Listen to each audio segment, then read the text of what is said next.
स्वागत है आपका क्लोजिंग कॉल्स पे। मैं हूं शरद दुबे और मेरे साथ मेरे सहयोगी है दिल्ली स्टूडियो से अभिषेक सत्यव्रतम। और एक बार बाजार की चेक ले लेते हैं। यहाँ पे ऑफ कोर्स वॉलेटिलिटी जो है बाजार में देखने ज़रूर मिल रही है। और ये जो शो है, अगर इस पर बात करें तो यहाँ पे जो है इम्पोर्टेंट शो फ्लोज हमें देखने मिलेगा। अगले 1.5 घंटे में जो है हम देखने वाले हैं कि कहाँ पे एक्शन देखने वाला है। ऑन द शो पे एक बार नज़र डालते हैं यहाँ पे आज शो में क्या क्या है। 2:05 पे बात करेंगे ऑफ कोर्स, तो यहाँ पे ट्रेड कॉल्स भी रहने वाले हैं। 2:10 पे अगर बात करें क्लोजिंग कॉल में, तो क्लोजिंग ट्रेड्स रहेंगे। एफएनओ मार्केट चेक रहेगा सबसे पहले। हमारा खास सेगमेंट ऑप्शंस के चैंपियन, ये रहने वाला है 2:40 पे। इसके अलावा और भी इम्पोर्टेंट एक्शंस आने वाले हैं। ऑफकोर्स देखें तो 3:10 पे जो है BTST STBT ट्रेड्स रहने वाले हैं। मार्केट्स एट 3 जो है हमारा खबरों वाले शेयर्स वाली जो सेगमेंट है उस पर भी हमारी नज़र रहने वाली है। और 3:20 को इवेंट्स टू वॉच है, जिस पे जो है हम कल क्या होगा उस पर भी फोकस करेंगे। लेकिन अब चलिए बाज़ार की बड़ी बातें, इस पे भी हम नज़र डाल देते हैं। और ऑफ कोर्स निफ्टी की बात करें तो यहाँ पे जो है थोड़ी सी गिरावट ज़रूर आई है। डेज़ लो पे है, 24,570 के लेवल्स पे है। और ओवरऑल देखा जाए तो निफ्टी बैंक पे जो है वो भी डेज़ लो पे है। यहाँ पे देखें तो यहाँ पे मोमेंटम थोड़ी सी जो है कम हो जा रही है। ऑफ कोर्स शुरुआती दर में प्री मार्केट ओपनिंग में जो था निफ्टी बैंक ने अपनी रिकॉर्ड हाई लेवल्स को टच कर ली थी, लेकिन उसके बाद जो है एक रिवर्सल आया और गिरावट देखने मिली। डायरेक्टर साहब निफ्टी बैंक के चार्ट एक बार स्क्रीन पे लाए तो हमें पता चल जाएगा कि कहाँ मोमेंटम जो है मूव हो रहा है। ऑफ कोर्स थोड़ी सी रिकवरी की कोशिश कर रहे हैं, बट अभी भी टुवर्ड्स द डेज लो पे है। 55,600 के लेवल्स पे देखने मिल रहे हैं। लेकिन ऑफ कोर्स बाज़ार की बड़ी बातें में ऑफ कोर्स सेगमेंटल की बात करें, सेगमेंटल परफॉर्मेंस की, तो यहाँ पे जो है सेगमेंटल परफॉर्मेंस में देखेंगे कि अच्छी मोमेंटम जो है हमें देखने मिल रही है कुछ सेगमेंट्स में। ऑफ कोर्स ब्रॉडर इंडिसेस में जो है अच्छी मोमेंटम आ रही है। और देखा जाए तो कुछ लॉन्ग अनवाइंडिंग वाले भी शेयर्स हैं जिस पे हमारी नज़र रहेगी। और इसमें जो है ICICI लोम्बार्ड, पर्सिस्टेंट सिस्टम जैसे स्टॉक्स है। लेकिन अभिषेक, बिग बजर्स वाले कौन से स्टॉक है उस पर भी एक बार बात कर लें।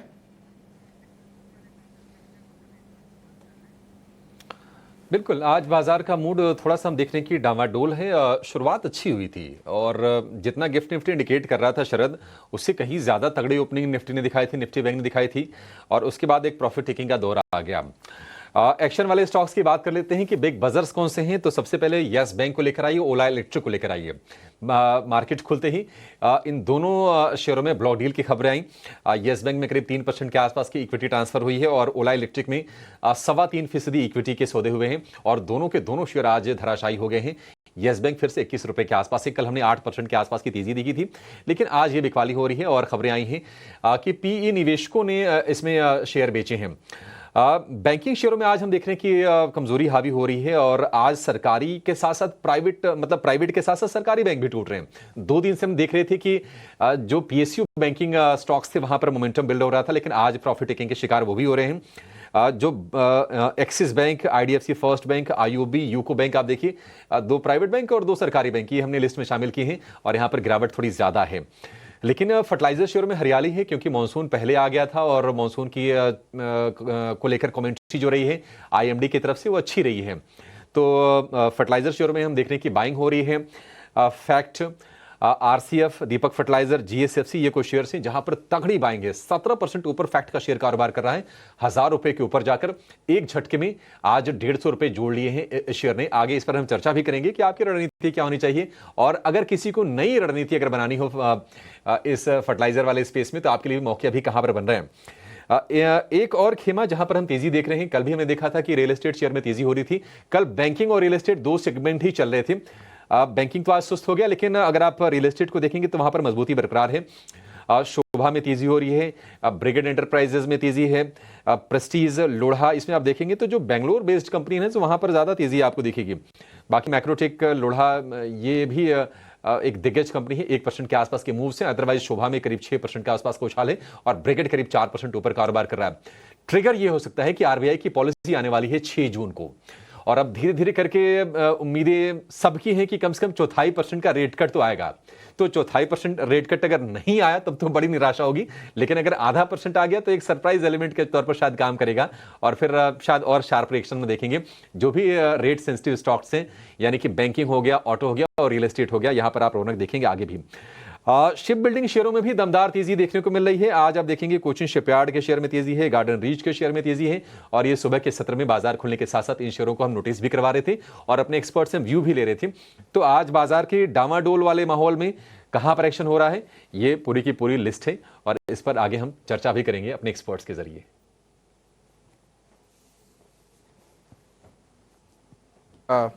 शिप बिल्डिंग और फर्टिलाइजर सेगमेंट यहाँ पे बात करें तो यहाँ पे बहुत अच्छी मोमेंटम देखने मिल रही है। अभिषेक, थोड़े दिन पहले आपने एक बहुत अच्छा ट्रेंड पकड़ा था कि जो आरबीआई की रेट कट हो रही है उसके कारण जो है रेट सेंसिटिव स्टॉक्स उन पे एक इम्पैक्ट देखने मिल सकता है।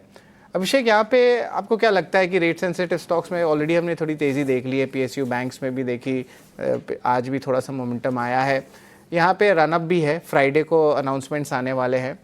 अभिषेक, यहाँ पे कौन सा बीएफएसआई सेगमेंट या आप रियल्टी सेगमेंट जिसको हम नज़र पे रखें, यहाँ पे और मोमेंटम देखने मिल सकता है और क्या एक्सपेक्टेशंस आ रही है? अब आपकी बातचीत भी हो रही है इकोनॉमिस्ट से, तो क्या बाजार का एक्सपेक्टेशंस आ रहा है रेट कट को लेके?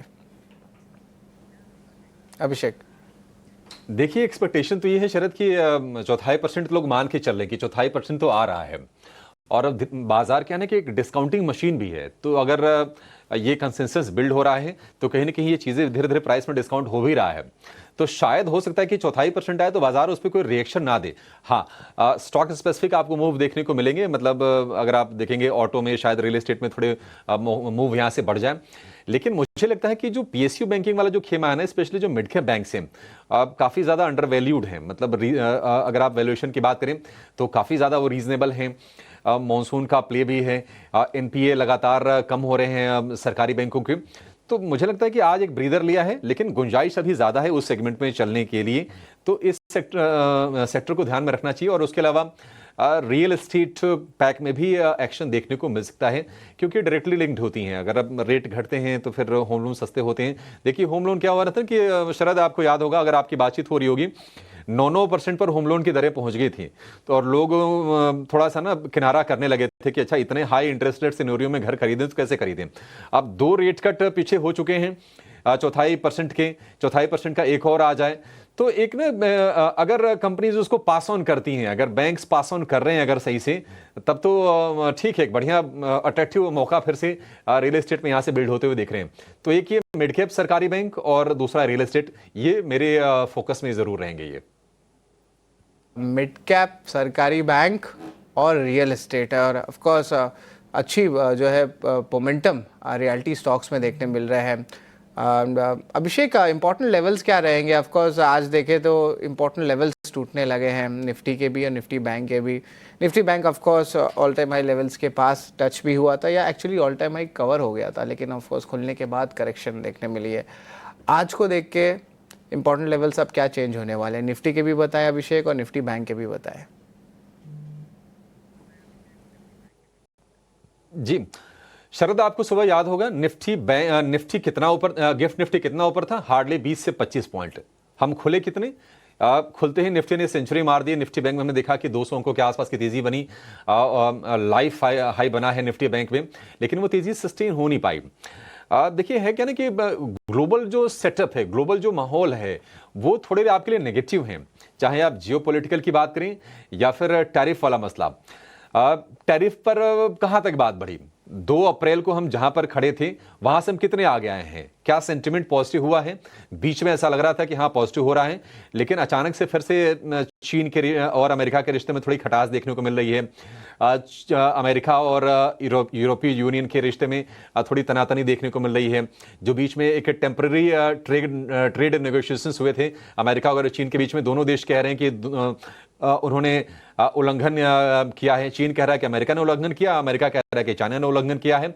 तो फिर से वो तनातनी वाली स्थिति है और ये जो टैरिफ को लेकर जो अनिश्चितता है ना, ये बाजार को बहुत तेज रफ्तार से चलने नहीं देगी। मेरा सेंस यही कहता है। जुलाई में जाकर इस पर क्लैरिटी आएगी और हो सकता है कि फिर अब किसी एक साइड की मूव होगी। अदरवाइज बाजार एक रेंज में है और मुझे लगता है कि थोड़ा रेंज में भी और लंबा रहेगा। अगर हम मई की बात करें 1165 अंकों के आसपास की रेंज रही है। अब देखिए जून की शुरुआत हो गई है और अगर आप पिछले 6 सत्र को देखेंगे तो 6 सत्र में निफ्टी ने 5 सत्र में गिरावट दिखाई है। आज तो किसी तरह से जो एक क्रूशियल सपोर्ट लेवल है 24,500 का वो बच गया। लेकिन एक और तनाव है शरद बाजार में, जो मैं सुबह सुबह भी कह रहा था कि बिना एफआईआई के अगर आप ये सोचें कि नहीं बाजार चल जाएगा, थोड़ा मुश्किल है। घरेलू फंड्स ठीक है अपना काम कर रहे हैं, वो सपोर्ट देने का काम कर रहे हैं, अच्छे वॉल्यूम में बाइंग कर रहे हैं, लेकिन एफआईआई का पैसा चाहिए। और आज देखिए ये लग रहा है कि नहीं, आज के सत्र में भी एक फिर से आप एफआईआई की तरफ से बिकवाली के आंकड़े के लिए तैयार हो जाइए, क्योंकि लैकलस्टर माहौल है। ऊपरी एक बीच में शुरुआती गिरावट के बाद बाजार ने कोशिश की थी हरे निशान में आने की, लेकिन वो टिक नहीं पाई। फिर से आप 150 नीचे निफ्टी है। निफ्टी बैंक की बात करें तो करीब 350 अंकों के आसपास की गिरावट देखने को मिल रही है। तो ये स्थिति है बाजार की। कल से एमपीसी की बैठक शुरू हो जाएगी, थोड़ा सा पॉलिसी की तरफ रुझान शिफ्ट होगा बाजार का अपने डोमेस्टिक ट्रिगर्स की तरफ। अदरवाइज थोड़ा माहौल फीका है और हम देख रहे हैं कि जो बड़े शेयर्स हैं L&T, HDFC bank, Infosys, Reliance, किसी से सपोर्ट आज के सत्र में देखने को मिल नहीं रहा है। एक चीज है जिसको कह सकते हैं थोड़ा आपके लिए पॉजिटिव है, थोड़ा सा सपोर्ट कर सकता है, और वो है इंडिया विक्स। 3.5% के आसपास के इंडिया विक्स में गिरावट है और 16.5 के आसपास के स्तर हैं। ये आपके लिए सपोर्टिव है। 16 के आसपास आ जाए, 15 के आसपास आ जाए, जितना नीचे आ जाए थोड़ा सपोर्ट देने का काम वो जरूर करेगा। निफ्टी की अगर हम स्ट्रेटजी की बात करें तो लंबे समय से रेंज में फंसा है। आज 24,500 के सपोर्ट को बचाया है। 24,500 अगर टूटता है शरद, तो मुझे लगता है कि फिर जो नेक्स्ट जो सपोर्ट लेवल होगा वो होगा 24,000 से लेकर 24,200 का। उस रेंज तक फिर निफ्टी गिर सकता है। तो आज क्लोजिंग बड़ी इंटरेस्टिंग होगी निफ्टी के लिए कि देखना होगा कि क्या 24,500 का सपोर्ट निफ्टी बचा पाने में कामयाब होता है। फिलहाल उसके आसपास ही कारोबार करता हुआ दिख रहा है। रेजिस्टेंस की बात करें, आज की अगर हम रेजिस्टेंस की बात करें 24,800 का रेजिस्टेंस है। हमने उसके ऊपर देखा निफ्टी को जाते हुए, लेकिन टिक नहीं पाया। मजबूत वाले अगर रेजिस्टेंस की बात करें तो वो है 25,000 का। और मेरा मानना है कि निफ्टी मतलब अगर इस रेंज के बाहर निकल जाए, 25,000 के या तो ऊपर चला जाए या फिर 24,500 के नीचे गिर जाए, तो ही आप बड़े मूव देखेंगे, अदरवाइज तो रेंज का कारोबार होता रहेगा।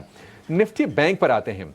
आज खुलते ही 56,161 का रिकॉर्ड बनाया है और इंट्राडे में 55,500, जिस हम सपोर्ट लेवल की बातचीत कर रहे थे, हमारे एक्सपर्ट्स भी कह रहे थे, चंदन तापड़िया जोड़े थे, उन्होंने भी कहा था कि 55,555 के लेवल पर उनकी नजर है। इंट्राडे में वो टूटा है, लेकिन क्या क्लोजिंग बेसिस पर 55,500 का सपोर्ट निफ्टी बैंक बचा पाएगा, ये देखने वाली चीज जरूर होगी। लेकिन फिर भी अगर दोनों इंडेक्स को अगर आप तुलना करें तो निफ्टी बैंक फिर भी रिलेटिवली बेहतर लग रहा है। निफ्टी बैंक के पास फ्यूल है। हमने ठीक ठाक तेजी देखी है, 3 सत्र से पिछले 4 सत्र में चला है। आज हालांकि थोड़ा कमजोर जरूर दिख रहा है, लेकिन 55,000 अभी भी मुझे लगता है कि सपोर्ट के तौर पर काम करेगा और 56,000 अगेन एक रेजिस्टेंस।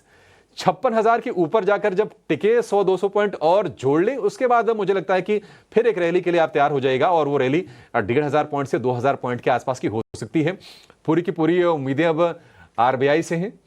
0.5% चाहिए, 0.5% अगर मिल जाए आरबीआई की तरफ से रेट कट तो फिर बात बन जाएगी। अदरवाइज तो फिर रेंज का बाजार हम देख रहे हैं, ना तो निफ्टी अपने रेंज से निकल रहा है, ना तो निफ्टी बैंक 55,000 से 56,000 के रेंज में फंसा हुआ दिख रहा है। आज वो रिकॉर्ड लेवल कह सकते हैं कि एक साइकोलॉजिकल लेवल आपके लिए नया आ गया कि आप बताएं कि हाँ अब नया स्तर ये है। अदरवाइज माहौल थोड़ा सा कमजोरी का ही दिख रहा है।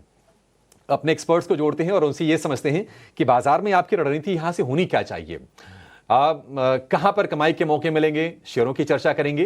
तो अगले आप 1.5 घंटे हमारे साथ बने रहिएगा, आपको हम बहुत इंटरेस्टिंग रिसर्च भी लेकर आएंगे। 2 एक्सपर्ट जुड़ गए हैं, रुचित जैन हमारे साथ हैं और धर्मेश शाह हमारे साथ जुड़ गए हैं। रुचित जी और धर्मेश जी, आप दोनों का बहुत शुक्रिया, स्वागत है टीनो स्वदेश पर। धर्मेश जी, आज के लिए अब जो बचा हुआ सत्र है, गिरावट हम निफ्टी में भी देख रहे हैं, निफ्टी बैंक में भी देख रहे हैं। क्या कोई कॉन्ट्रा ट्रेड, कोई पुलबैक के लिए कोई ट्रेड आप करने की सलाह देंगे, या फिर अवॉइड करें, इंडेक्स को सिर्फ वॉच करें और स्टॉक्स में मौके खोजें?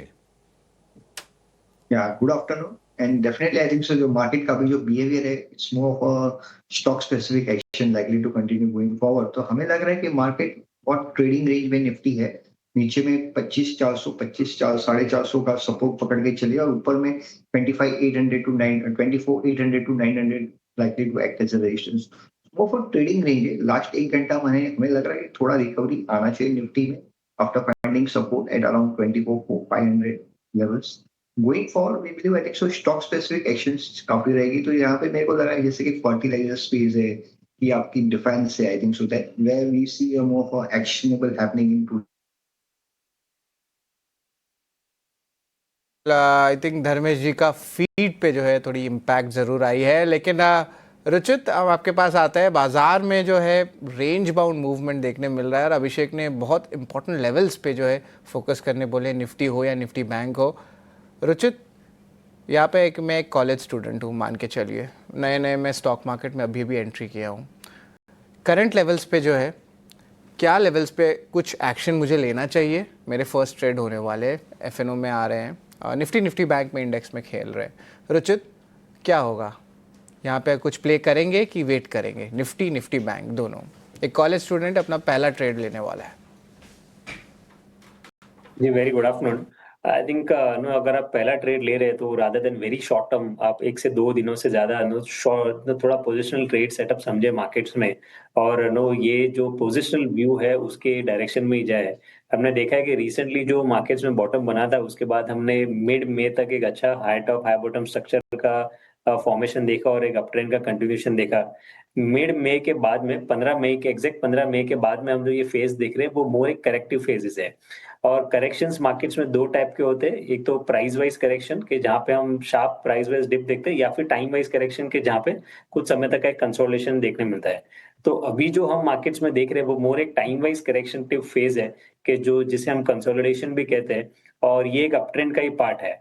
लेकिन जो ऑप्शन ट्रेडर्स है, ऑप्शन ट्रेडर्स के लिए यूजुअली जो ऑप्शन बायर्स होते हैं उनके लिए टाइम वाइज करेक्टिव फेज बिल्कुल सूटेबल नहीं होता है.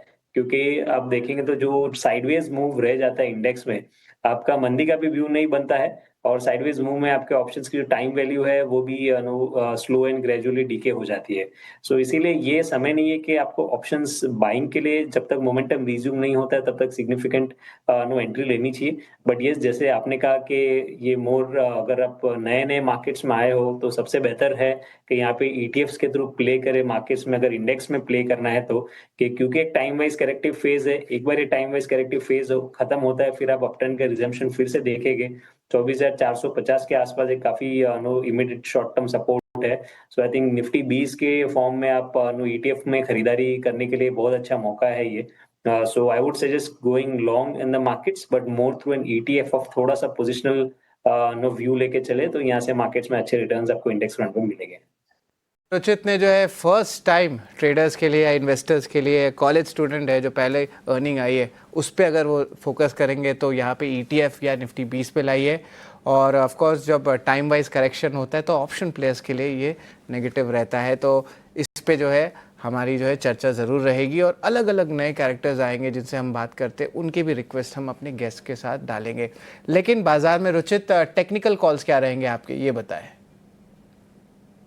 स्टॉक स्पेसिफिक अप्रोच तो अभी भी काफी बुलिश लग रहा है.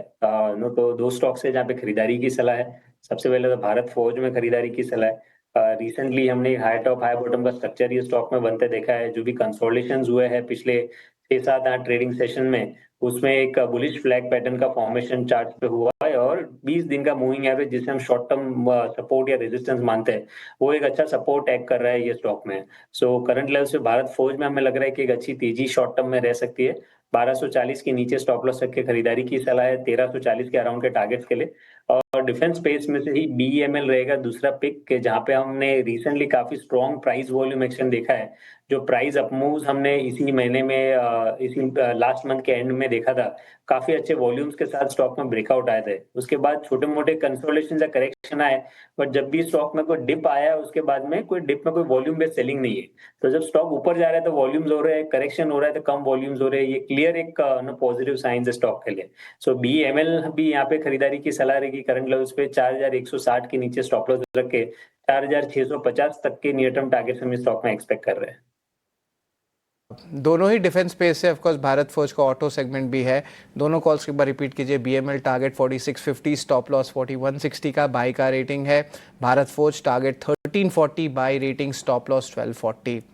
तो ये रुचित के इंपॉर्टेंट कॉल्स है, इन्हें ज़रूर नोट करेंगे। लेकिन चलिए अब हमारे खास सेगमेंट पे चलते हैं, बिग एक्शन स्टॉक्स पे।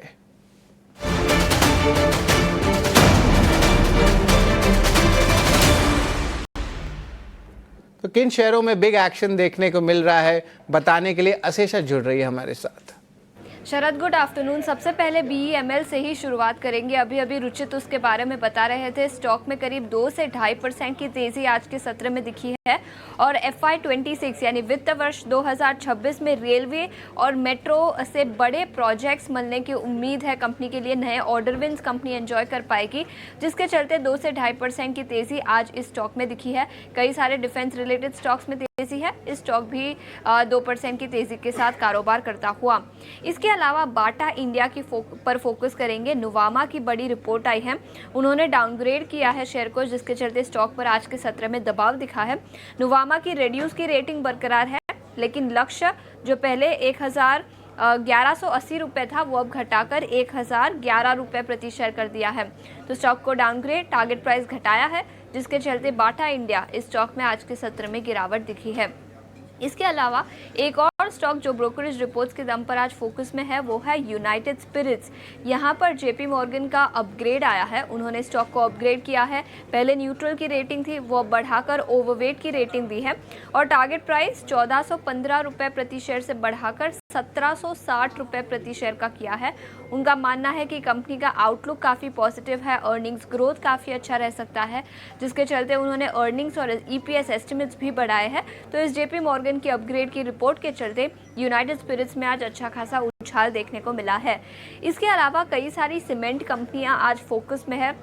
एजेंसीज के हवालों से खबर मिली है कि डीलर्स ने सीमेंट के दाम घटाए हैं। याद रखें, पिछले कुछ सालों से सीमेंट प्राइसिंग एक कंसर्न रहा है, लेकिन पिछले कुछ महीनों में 2-3 महीनों में सीमेंट प्राइसेस बढ़े थे, लेकिन अब शायद वो एब्जॉर्ब नहीं हो पाए, जिसके चलते डिमांड कम रही है, ऑब्जॉर्प्शन कम रहा है और अब सीमेंट प्राइसेस घटे हैं। तो बड़ी खबर, जिसके चलते पूरा सीमेंट सेक्टर आज फोकस में रहा है। ओके, आशीषा, शुक्रिया आपका हमारे साथ जुड़ने के लिए और ये सारी खबरें हमें बताने के लिए। सो बिग एक्शन स्टॉक्स हैं और ये सारे स्टॉक्स में हालांकि मार्केट का टेक्सचर आज कमज़ोर ज़रूर है, बावजूद इसके कुछ तमाम प्लेयर्स हैं, कुछ तमाम सेक्टर्स हैं जहां पर अच्छा एक्शन नज़र आ रहा है। और क्रेडिट पॉलिसी का हफ्ता है और क्रेडिट पॉलिसी के हफ्ते में ही, पॉलिसी से ठीक पहले हम देख रहे हैं कि रियल एस्टेट काउंटर्स में अच्छी मजबूती के बीच कामकाज देखने को मिल रहा है। निफ्टी रियल्टी इंडेक्स को एक बार पुल अप करना चाहिए और साथ साथ रियल एस्टेट मेजर स्टॉक्स शोभा लिमिटेड, ब्रिगेड, प्रेस्टीज, लोढ़ा, ये सारे स्टॉक्स में भी मजबूती का रुझान आज वॉलेटाइल मार्केट्स में भी नजर आ रहा है। Dharmesh, Ruchit, good afternoon to both of you. सवाल धर्मेश आपसे होगा, रियल एस्टेट सेक्टर को ओवरऑल किस तरह से देखते हैं आप? बिकॉज अप साइकिल की बात लगातार रियल एस्टेट सेक्टर के लिए की जाती थी और पिछले दिनों वॉलेटाइल मूव्स भी देखने मिले, लेकिन ऑफ कोर्स कई सारे न्यूज़ फ्लोज और महाराष्ट्र में तो हाउसिंग पॉलिसी डेवलपमेंट्स भी होते हुए दिखे। उसके ठीक बाद not just Maharashtra based real estate लेकिन ओवरऑल रियल एस्टेट सेक्टर में डेवलपमेंटल मूव्स तो हैं। यस, डेफिनेटली आई थिंक अगर आप सेक्टर देखेंगे तो लास्ट 6 महीने में एक अच्छा हमने करेक्शन देखा है स्टॉक सेक्टर में। मतलब ऑलमोस्ट अगर मैं इंडिविजुअल स्टॉक्स पकड़ूं तो 20 से 30% के आसपास का हमने correction across real estate sector में देखा है। हमें लग रहा है यहाँ से हो सकता है कि टाइम भी it can consolidate, but overall I think so we believe कि कहीं ना कहीं यहाँ से अप ट्रेंड चालू हो चुका है रियल एस्टेट का। दूसरा है कि कहीं ना कहीं RBI का rate cut policy is I think something a big positive for overall sector, interest rate sensitive sector, और real estate is the biggest beneficiary to all. तो वी बिलीव कि कहीं ना कहीं technically burst seems to be getting over for real estate। यहाँ से gradual up move हमें overall real estate space में देखी। जैसे कि स्टॉक्स की बात करें, DLF आई think so clearly out performance कर रहा है इस खराब बाजार में भी।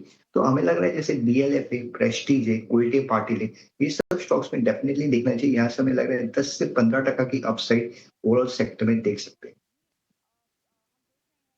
में आउट परफॉर्मेंस आगे भी नजर आ सकती है, मूव्स हैं पॉजिटिव और वॉलेटाइल मार्केट में भी वन ऑफ द सेक्टर जो कि चर्चा का विषय बना हुआ है। लेकिन चर्चा का विषय इनफैक्ट शिप बिल्डिंग स्पेस भी है और डिफेंस एंड शिप बिल्डिंग की लगातार बातचीत हम करते हैं, लेकिन आज शिप बिल्डिंग सेक्टर पर ही फोकस है।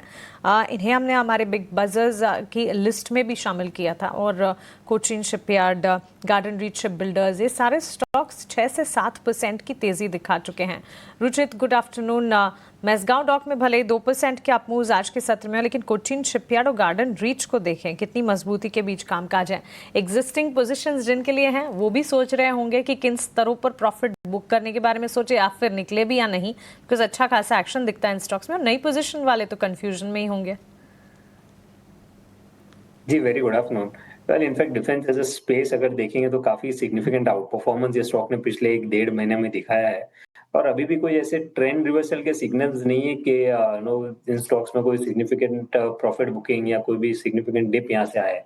तो मेरे हिसाब से जिनकी एग्जिस्टिंग पोजीशंस है उनके लिए तो सबसे बेहतरीन यही रहेगा कि ये प्रॉफिट को राइड करे, ये ट्रेंड को राइड करे और एक trailing stop loss method use करे, क्योंकि लास्ट कुछ दिनों से देखेंगे तो तीनों ही स्टॉक्स ने अब तक अपने 20 डेज के मूविंग एवरेज को भी ब्रेक नहीं कर रहे, जिसे हम यूजुअली एक शॉर्ट टर्म एवरेज सपोर्ट मानते हैं। सो आई थिंक 20 दिन का मूविंग एवरेज के सपोर्ट के नीचे अपने एग्जिस्टिंग स्टॉप लॉस लगाइए और जैसे ये ट्रेंड और मैच्योर होता है और आगे बढ़ता है तो वैसे अपने प्रॉफिट्स के ट्रेलिंग स्टॉप लॉस को ट्रेल करते रहे। अब फ्रेश एंट्री के लिए सर्टनली एक काफी अच्छा पार्ट ऑफ जो मूव नो रिसेंट लो से ऊपर आया, अगर वो मिस हो गया हो, सो आई थिंक एक ग्रेजुअल एंट्री ये स्टॉक में लेनी चाहिए कि जहाँ पे आप कुछ क्वांटिटी जो अगर आपको खरीदनी है तो करंट लेवल्स पे खरीदे और अगर इनकेस नियर फ्यूचर में छोटे मोटे डिप्स आते हैं तो डिप्स पे रूम रखेंगे और आप लोअर लेवल्स पे और पोजीशंस ऐड कर सके। काफी सारे स्टॉक्स जैसे बीईएमएल है या इवन भारत बीईएल है, ये हमें लग रहा है कि आगे चल के और भी अच्छे रिटर्न्स यहाँ से दे सकेंगे अपार्ट फ्रॉम जो मजगांव डॉक, कोचिन, जीआरएस की हम बात कर रहे हैं। So defence as a space तेजी का आई थिंक रुख अभी भी कंटिन्यूड है और आगे भी मोमेंटम कंटिन्यू रहेगा। इन बिटवीन छोटे मोटे जब डिप्स आते हैं वो डिप्स पे बाइंग अपॉर्चुनिटीज को लिए देखना चाहिए। गिरावट में खरीदारी के मौके जरूर ढूंढे जाएं, लेकिन इस वक्त काफ़ी अच्छा खासा चल चुके हैं शिप बिल्डिंग स्टॉक्स, तो एक बार ब्रीदर का वेट ज़रूर करना पड़ेगा, एंट्री अपॉर्चुनिटी ढूंढने का इंतज़ार ज़रूर करना पड़ेगा। इस बीच कुछ और स्टॉक से जहां पर एक्शन नजर आ रहा है, ब्रोकरेजेस के रिपोर्ट्स के दम पर भी कुछ चुनिंदा सेक्टर्स और काउंटर्स हैं जहां पर एक्शन है और उन पर भी आगे चर्चा करेंगे। लेकिन हमारी पैनल पर एक और एक्सपर्ट जुड़ गए हैं, राजेश पालविया है हमारे साथ, आइए उनका स्वागत करते हैं। राजेश, गुड आफ्टरनून, स्वागत है आपका 18 आवर्स स्वदेश पर। सबसे पहले शुरुआत अपने क्लोजिंग ट्रेड्स के साथ ही कीजिए। Lot of volatility in the markets 24,575 पर इस वक्त नियरिंग डे लो और निफ्टी में कामकाज। गुड आफ्टरनून मानसी जी। तो देखिए, मार्केट में तो वॉलेटिलिटी है जरूर। आज देखा हमने कि जनरली ऑलमोस्ट ट्यूसडे को ये मार्केट का एक नॉर्मल बिहेवियर बन गया है कि हम एक हाई वॉलेटिलिटी वाला ट्रेड ही देखने को मिला है पिछले कुछ ट्यूसडे सेशंस में। तो ये एक न्यू बिहेवियर मार्केट में बनते हुए दिखा है, स्पेशली सेंसेक्स के एक्सपायरी के दिन, वीकली एक्सपायरी के दिन। तो हमें लगता है कि इंडेक्स पॉइंट ऑफ व्यू से तो थोड़ा दबाव है। 24,800 900 का जोन जहाँ पे मेजर कॉल राइटर है, वहां पे एक दबाव बनते हुए दिख रहा है। बट स्टॉक स्पेसिफिक एक्शन अभी भी बनी हुई है। अभी जो स्टॉक हमें पसंद आ रहे हैं उसमें पहला स्टॉक रियल एस्टेट स्पेस से है और उसमें हमें प्रेस्टीज यहाँ पे प्रेस्टीज स्टेट यहाँ पे पसंद आ रहा है। जिस तरीके का इसका चार्ट स्ट्रक्चर है स्टॉक में देखें तो एक कंटिन्यूटी बनी हुई है, बाइंग इंटरेस्ट यहाँ पे देखने को मिला है। पिछले 3-4 हफ्तों में देखें तो स्टॉक में एक सस्टेन बाइंग इंटरेस्ट बना है। स्टॉक कंफर्टेबली अपने सारे short term long term moving averages के ऊपर सस्टेन होते हुए दिख रहा है। हमें लगता है जो स्ट्रक्चर यहाँ बने हुए हैं इसके हिसाब से हमें लग रहा है ये नेक्स्ट टारगेट इसका 1610 1620 की तरफ आते हुए दिख सकता है। तो प्रेस्टीज बाय किया जा सकता है with stop loss of 1555।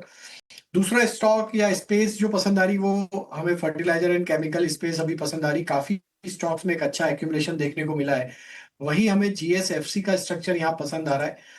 Stock में देखें तो डेली चार्ट पे एक inverse head and shoulder sort of formation का ब्रेकआउट यहाँ पे आते हुए दिखा है। Comfortably stock 20 day 50 day moving average के ऊपर सस्टेन होते हुए दिख रहा है।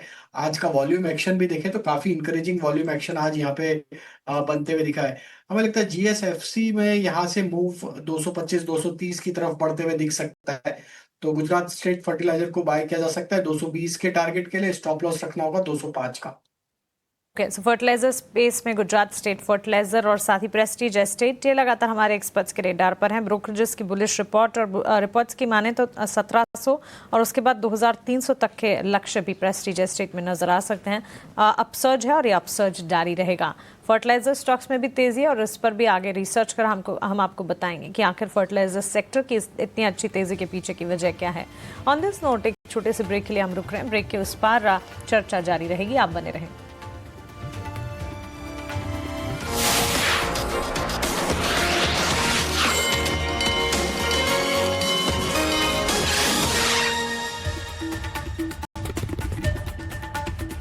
कॉल में बाजार में हम कमजोरी देख रहे हैं और निफ्टी 150 अंक नीचे है। निफ्टी बैंक की बात करें तो वहां पर 250 अंकों के आसपास की कमजोरी है और 50 में से इस वक्त हम देख रहे हैं कि निफ्टी के 44 शेयर कमजोरी के साथ ही 45 शेयर कमजोरी के साथ कारोबार कर रहे हैं।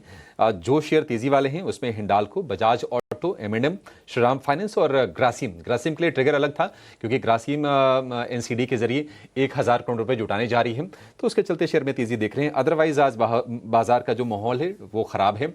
आप सिलेक्टिव रियल एस्टेट को छोड़ दीजिए, सिलेक्टिव आप डिफेंस को छोड़ दीजिए, तो आज आप देखेंगे कि जो सरकारी बैंक वाला खेमा है वो भी थोड़ा सा निराश कर रहा है। 2 दिनों की लगातार तेजी के बाद थोड़ी प्रॉफिट टेकिंग वहां पर भी देखने को मिल रही है और जो बड़े शेयर हैं वहां से बिल्कुल सपोर्ट नहीं है।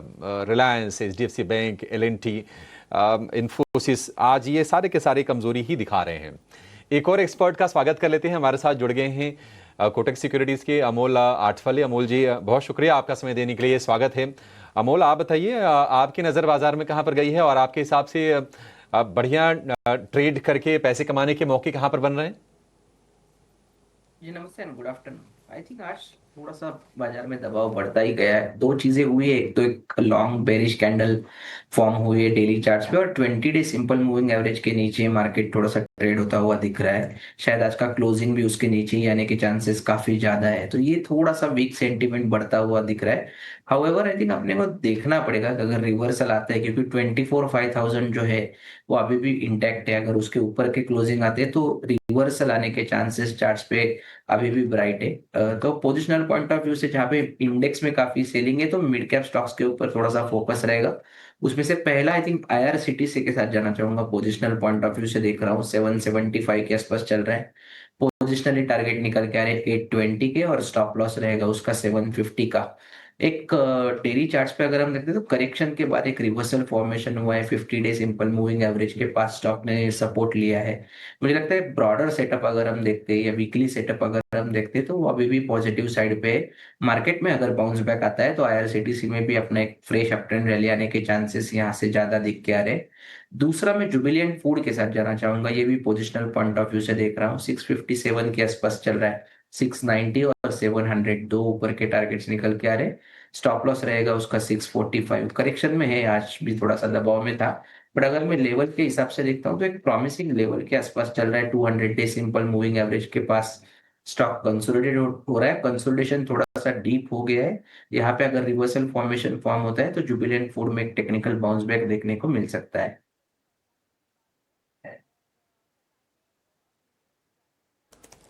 ठीक है, जुबिलेंट फूड हो गया। इसके लिए टारगेट आपकी स्क्रीन पर 690 की और 700 की और IRCTC के लिए टारगेट होगा 820 रुपए का। रेलवे स्टॉक्स में हमने मोमेंटम देखा है। एक और खेमा जहां पर हम देख रहे हैं कि लगातार तेजी बनी है वो है मार्केट प्लेटफॉर्म रिलेटेड जो भी स्टॉक्स हैं। MCX में आप देखिए 2.5% के आसपास की मजबूती है। BSE एक तरह से ये आज ये नए हाई पर 2787 ये आज इसने लेवल छुआ है। 2.5% के आसपास की तेजी यहाँ पर हो रही है। कैम्स हो गया, एंजल वन, ये शेयर भी फ्लेवर में दिख रहे थे।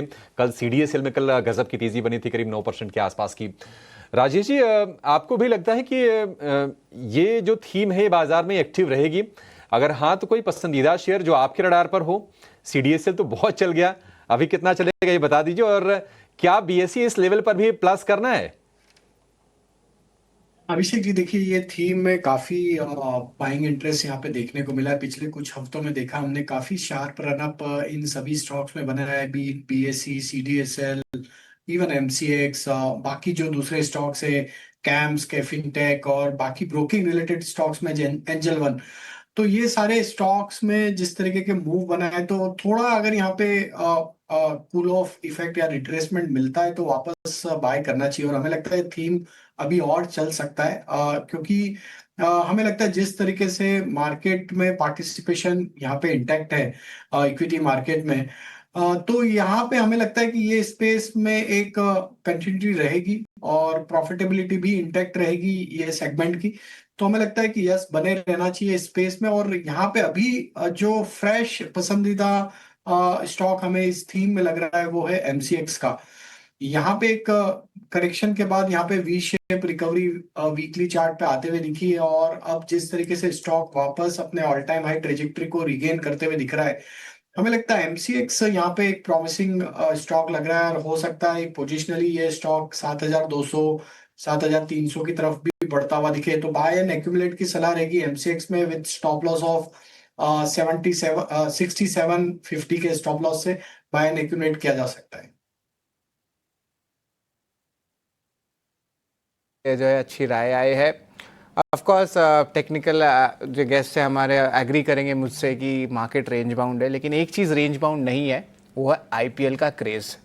आईपीएल की बात करें तो आज रात आईपीएल का फाइनल है, और गेस्ट में जो है ऑफ कोर्स हम लोग तो है ही, लेकिन दो इम्पोर्टेंट टीम्स हैं। मानसी, बहुत एक्साइटमेंट लेवल्स बहुत हाई लेवल्स का लग रहा है, क्यों? 17 साल बाद ये 18वां साल है आईपीएल का, और दो नए टीम्स आए हैं जो पहली बार चैंपियन बनेंगे। जब भी कोई अंडरडॉग चैंपियन बनता है वो बहुत बड़ा न्यूज़ होता है, सबको वो उत्साहित करता है, मोटिवेशन रहता है। राजेश जी, दो कंपनीज हैं या अब कहेंगे दो टीम्स हैं, इसमें आपकी फेवरेट टीम क्या है वो बताइए, और आपका फेवरेट प्लेयर क्या है? धीरे धीरे करके रुचित और अमोल जी से भी राय लेंगे। इस बार प्लेयर और टीम बताइए, और किसको सपोर्ट कर रहा है? तो देखिए, काफी कंफ्यूजन हो चुका है अब तो, क्योंकि सपोर्ट तो मेरा मुंबई इंडियन को था। मुंबई इंडियन का पहला मैच भी मैं वानखेड़े में देखने गया था, और लास्ट मैच जो वानखेड़े में था वो भी देखने गया था। अब मुंबई इंडियन फाइनल में नहीं पहुंची तो डिसअपॉइंटमेंट तो काफी हो रहा है। टीम को तो उसी को आगे बढ़ जाइए। तो अब ये दोनों टीमों में से मुझे जो टीम पसंद आ रही है उसमें प्लेयर के हिसाब से मुझे विराट कोहली भी पसंद है, और श्रेयस अय्यर का भी परफॉर्मेंस काफी रिमार्केबल रहा है इस आईपीएल टूर्नामेंट में। आज टीम को सपोर्ट करूंगा मैं, आरसीबी को। मुझे लगता है कि विराट कोहली में जिस तरीके का एग्रेशन देखने को मिला इस पूरी आईपीएल सीरीज में, तो पूरा सपोर्ट आरसीबी के साथ रहेगा। और जो कैप्टन है रजत पाटीदार आरसीबी के, वो इंदौर को बिलोंग करते हैं, मेरा ही होम टाउन है। तो अब मेरा सपोर्ट आरसीबी की तरफ मूव हो गया है मुंबई इंडियंस से, तो आरसीबी को आज फुल सपोर्ट रहेगा, और मैं चाहूंगा कि ये टीम आज आईपीएल फाइनल जीते। राजेश जी, आपकी इनफैक्ट 18 साल हो चुके हैं for RCB without a trophy. Ram ji का वनवास भी 14 साल का था, तो आरसीबी फैंस तो इनफैक्ट विराट कोहली के लिए ब्रेस अप कर भी रहे होंगे, एंड सेंड ऑफ मिलना भी चाहिए फ्रॉम द फील्ड, ऐसा मुझे भी लगता है। लेकिन रुचित, व्हाट्स योर टेक? आपके फेवरेट प्लेयर और फेवरेट टीम कौन सी हैं? तो मानसी, जो breakout I think Rajesh ji को दिख रहा है वही ब्रेकआउट मुझे भी दिख रहा है। सो बेसिकली दोनों ही टीम नो डिजर्व करती है इस ट्रॉफी को, but no since no sports है तो एक ही टीम को आगे बढ़ना रहेगा। और मैंने कहीं पे एक पढ़ा था कि talent does not guarantee trophies, के आपके पास टैलेंट चाहे जितना भी हो, ट्रॉफीज गारंटीड नहीं होती है। सचिन तेंदुलकर को भी 22 साल वेट करना पड़ा था अपने पहली वर्ल्ड कप ट्रॉफी लिफ्ट करने के लिए। तो आई थिंक ऐसे ही एक लंबा सफर हमने विराट कोहली से देखा है कि जिन्होंने 18 साल तक वेट किया है अब तक ये ट्रॉफी लिफ्ट करने के लिए, और उनका जर्सी नंबर भी 18 है। सो मे बी एक हम कहेंगे कि 18 नंबर की जर्सी भी पहनते हैं, 18th ईयर भी है आईपीएल का, तो शायद डेस्टिनी लिखी है ये 18th ईयर की आईपीएल उन्हें लिफ्ट करे। सो डिजर्व दोनों ही टीम करते हैं, बट क्योंकि दोनों में से एक को चूज करना है, so I think I would go with RCB. दो जन हो गए आरसीबी के, मेजोरिटी तो लग रहा है आरसीबी के खेमे में सपोर्ट है, लेकिन हमारे पास एक इन हाउस स्टैटिस्टिशियन भी है। Abhishek of course global market setup, stocks सब पे नजर रहती है, लेकिन अभिषेक की जो स्टैटिस्टिक्स है क्रिकेट की वो बहुत खास होती है, और आज आईपीएल फाइनल है। अभिषेक, कुछ स्टैटिस्टिक्स है आपके पास?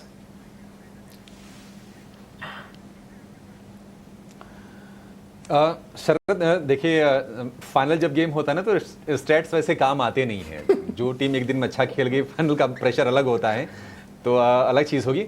लेकिन देखिए, मैं भी चाहता हूं कि नहीं इस बार ना जीत जाए। बहुत सारे मीम्स हमने देखे हैं आरसीबी को लेकर। विराट कोहली 18 साल से टीम के साथ हैं, कम से कम एक बार तो आईपीएल की ट्रॉफी उठा लें। बहुत शानदार फॉर्म से गुजर रहे हैं फिलहाल वो। अगर हम स्टैट्स की बात करें शरद, तो एक इंटरेस्टिंग स्टैट्स ये है कि देखिए ये पंजाब की टीम को हराकर ही आरसीबी की टीम फाइनल में पहुंची है, और काफी बड़े मार्जिन से 8 विकेट के आसपास की आई थिंक वो जीत रही थी। तो एक वो साइकोलॉजिकल एडवांटेज निश्चित तौर पर आरसीबी के पास है। दूसरी चीज ये है कि वैसे अगर आप हेड टू हेड अगर रिकॉर्ड देखेंगे ना, तो दोनों टीमों ने एक दूसरे के खिलाफ 18-18 जीत दर्ज की है, तो वहां पर मामला बराबर है। लेकिन अगर आप 2023 से देखेंगे तो 2023 से जो 6 मुकाबले दोनों टीमों के बीच में हुए हैं, 5 में बाजी मारी है आरसीबी ने, तो वैसे भी एडवांटेज है। और मतलब ये जो लोग भी आरसीबी का नाम ले रहे हैं ना, दरअसल सारे के सारे ये कोहली फैन हैं। कोहली अब अपने करियर के आखिरी चरण में एक तरह से देखिए, भारतीय टीम से तो वो टेस्ट मैच से और T20 से रिटायर हो चुके हैं। अब वो ओडीआईज खेलेंगे, एक मौका मिलता है आईपीएल में देखने का। आईपीएल में इतने अच्छे फॉर्म में कोहली बैटिंग कर रहे हैं कि अगर आप पंजाब के खिलाफ उनके लास्ट के 8 मैच देखेंगे ना, तो करीब करीब 65 के आसपास का उनका औसत है। वैसे ओवरऑल औसत करीब 35-36 के आसपास का है, लेकिन रिसेंट जो फॉर्म रहा है वो बड़ा कमाल का रहा है पंजाब की टीम के खिलाफ। तो सब लोग चाहते हैं, मैं भी चाहता हूं कि नहीं आरसीबी जीते, लेकिन आरसीबी से पहले मैं ये चाहता हूं कि नहीं कोहली एक बार आईपीएल की ट्रॉफी उठा लें। लेकिन अगर देखिए, ऑलरेडी एक रिकॉर्ड बना चुके हैं श्रेयस अय्यर, मतलब 3 टीमों के कैप्टन रहते हुए वो फाइनल में पहुंचने वाले। मतलब बहुत कम ऐसे प्लेयर हैं, आई थिंक कि पहले प्लेयर हैं वो, कि पहले कोलकाता को उन्होंने फाइनल पहुंचाया, आईपीएल जितवा भी चुके हैं। दिल्ली की टीम के कैप्टन थे तो दिल्ली की टीम फाइनल पहुंची, अब पंजाब की टीम के कैप्टन हो और शानदार बैटिंग की थी जो क्वालीफायर 2 वाला मुकाबला था, और उसके बाद पंजाब की टीम भी फाइनल में है। तो प्लेयर दोनों मेरे फेवरेट हैं, बट मैं चाहता हूं कि कोहली इस बार उनकी टीम जीते और आरसीबी को आईपीएल का खिताब पाने का मौका मिले। चलिए, तो बिल्कुल राजेश और रुचित का भी यही कहना है आरसीबी, और इनफैक्ट आरसीबी की हम बात कर रहे हैं, लेकिन पंजाब किंग्स में भी अंडरडॉग स्टोरी एक तरह से कही जाएगी। अनक्लैप्ड क्वालिटी, लीडरशिप, या वैसे प्लेयर्स नहीं, लेकिन श्रेयस, जिस तरह से श्रेयस अय्यर ने काम एंड कॉन्फिडेंस। देखिए, दिल तो कहता है पंजाब किंग्स। एक आदमी ने जो है, ऑफ कोर्स जो टीम वर्क है वो देखिए, अनकैप्ड प्लेयर्स है, कोई फेमस बड़े नाम नहीं है, लेकिन देखिए पूरी टीम एक साथ ऊपर आई है। ऑफ कोर्स श्रेयस अय्यर ने लीड किया है। अमोल, लक्ष्मीकांत, आपसे बस यही सवाल पूछना है, कौन से टीम को आप सपोर्ट कर रहे हैं आज रात, बस ये बता दीजिए पहले, फिर हम टेक्निकल कॉल्स पे भी आएंगे। जी, आई थिंक पंजाब के साथ जाना चाहूंगा मैं। एक चीज अच्छा है कि दोनों ही टीम पहली बार, मतलब कोई तो एक टीम है जो नया चैंपियन सामने को मिलेगा। दिल एक तरफ है और दिमाग एक तरफ है, तो मैं दिल के साथ जाना चाहूंगा। जिस वे में उन्होंने बाउंस बैक किया है और जिस वे में श्रेयस अय्यर फॉर्म में है, आई थिंक मुझे लगता है कि एक पंजाब का अपर हैंड बन रहा है। सेंटीमेंट अगर हम देखते हैं तो पंजाब के साथ जाना चाहूंगा। और लक्ष्मीकांत जी, आपका पिक क्या रहेगा? जब उनके साथ ही जाना चाहूंगा। जिस तरीके से श्रेयस अय्यर ने कप्तानी करी है और जिस तरीके से उनकी टीम्स में एक अच्छा कोऑर्डिनेशन देखने को मिला है, तो हमें लगता है कि पंजाब 11 को ही जीतना चाहिए और उसको ही ट्रॉफी उठानी चाहिए। और ये पंजाब 11 के साथ साथ ही हमारे देश के लिए भी बेहतर रहेगा, क्योंकि फिर सबको श्रेयस अय्यर में एक अच्छा कॉन्फिडेंस देखने को मिलेगा और उन पर भी हमारी आने वाले समय में इंडियन टीम्स के लिए कैप्टनशिप पर नजर रहेगी। तो मुझे लगता है कि श्रेयस अय्यर को और उनकी टीम्स को आगे बढ़ना चाहिए और अपनी ट्रॉफी जीतनी चाहिए। I agree to it. तो ये तो टाई हो गई इनफैक्ट। अमोल आठवले और लक्ष्मीकांत शुक्ला जी है पंजाब किंग्स के साथ, और रुचित जैन और राजेश पालविया जी विराट कोहली और साथ ही आरसीबी के साथ। और हाँ, ऑफ कोर्स दिलो दिमाग का खेल है, और इनफैक्ट कौन सा चूज करना है, कौन सा पिक करना है, ये ट्विस्ट तो है ही, लेकिन मे द बेस्ट टीम विन।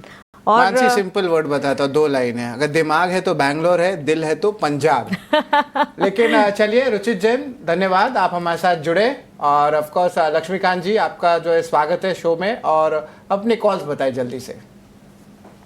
जिस तरीके से मार्केट में गिरावट देखने को मिली है तो निफ्टी ने तो अपने जो साइकोलॉजिकल सपोर्ट है उसको तो रिटेस्ट कर लिया है और वहीं से एक शॉर्ट टर्म रिबाउंड आता हुआ दिखाई दे रहा है। सो टेक्निकल चार्ट से अगर दिमाग बोल रहा है तो थोड़ा सा बेरिश है, बट दिल ये बोल रहा है कि एक शॉर्ट टर्म रिबाउंड यहाँ से देखने को मिल सकता है। सो जो कॉल है वो बाइंग साइड की है, जो कॉल है वो है कंटेनर कॉर्पोरेशन। सो इसको करंट लेवल्स पे हमें बाय करके चलना है। कंसोलिडेशन ब्रेकआउट देखने को मिला था 3 दिनों के पॉज के बाद। हालांकि एक हल्की सी प्रॉफिट बुकिंग आई है, but overall trend bullish side का ही है। जो स्टॉप लॉस बनता हुआ नजर आ रहा है कंटेनर कॉर्पोरेशन वो है 765 का, और जो अपसाइड के जो टारगेट है वो निकल कर आ रहे हैं 820 के। सो करंट लेवल्स पे इसको बाय कर सकते हैं और 820 का टारगेट रहेगा, 765 का स्टॉप लॉस रहेगा। जी बिल्कुल, कॉनकॉर पे भी जो है नज़र रखिएगा लक्ष्मीकांत के जो इम्पोर्टेंट पिक्स हैं। और अब एक ब्रेक लेते हैं, ब्रेक के बाद उस तरफ जो है इम्पोर्टेंट BTST ट्रेड्स कहाँ पे बिग एक्शन स्टॉक्स का माफ़ करिएगा मार्केट 3 उस पे हमारी नज़र रहेगी।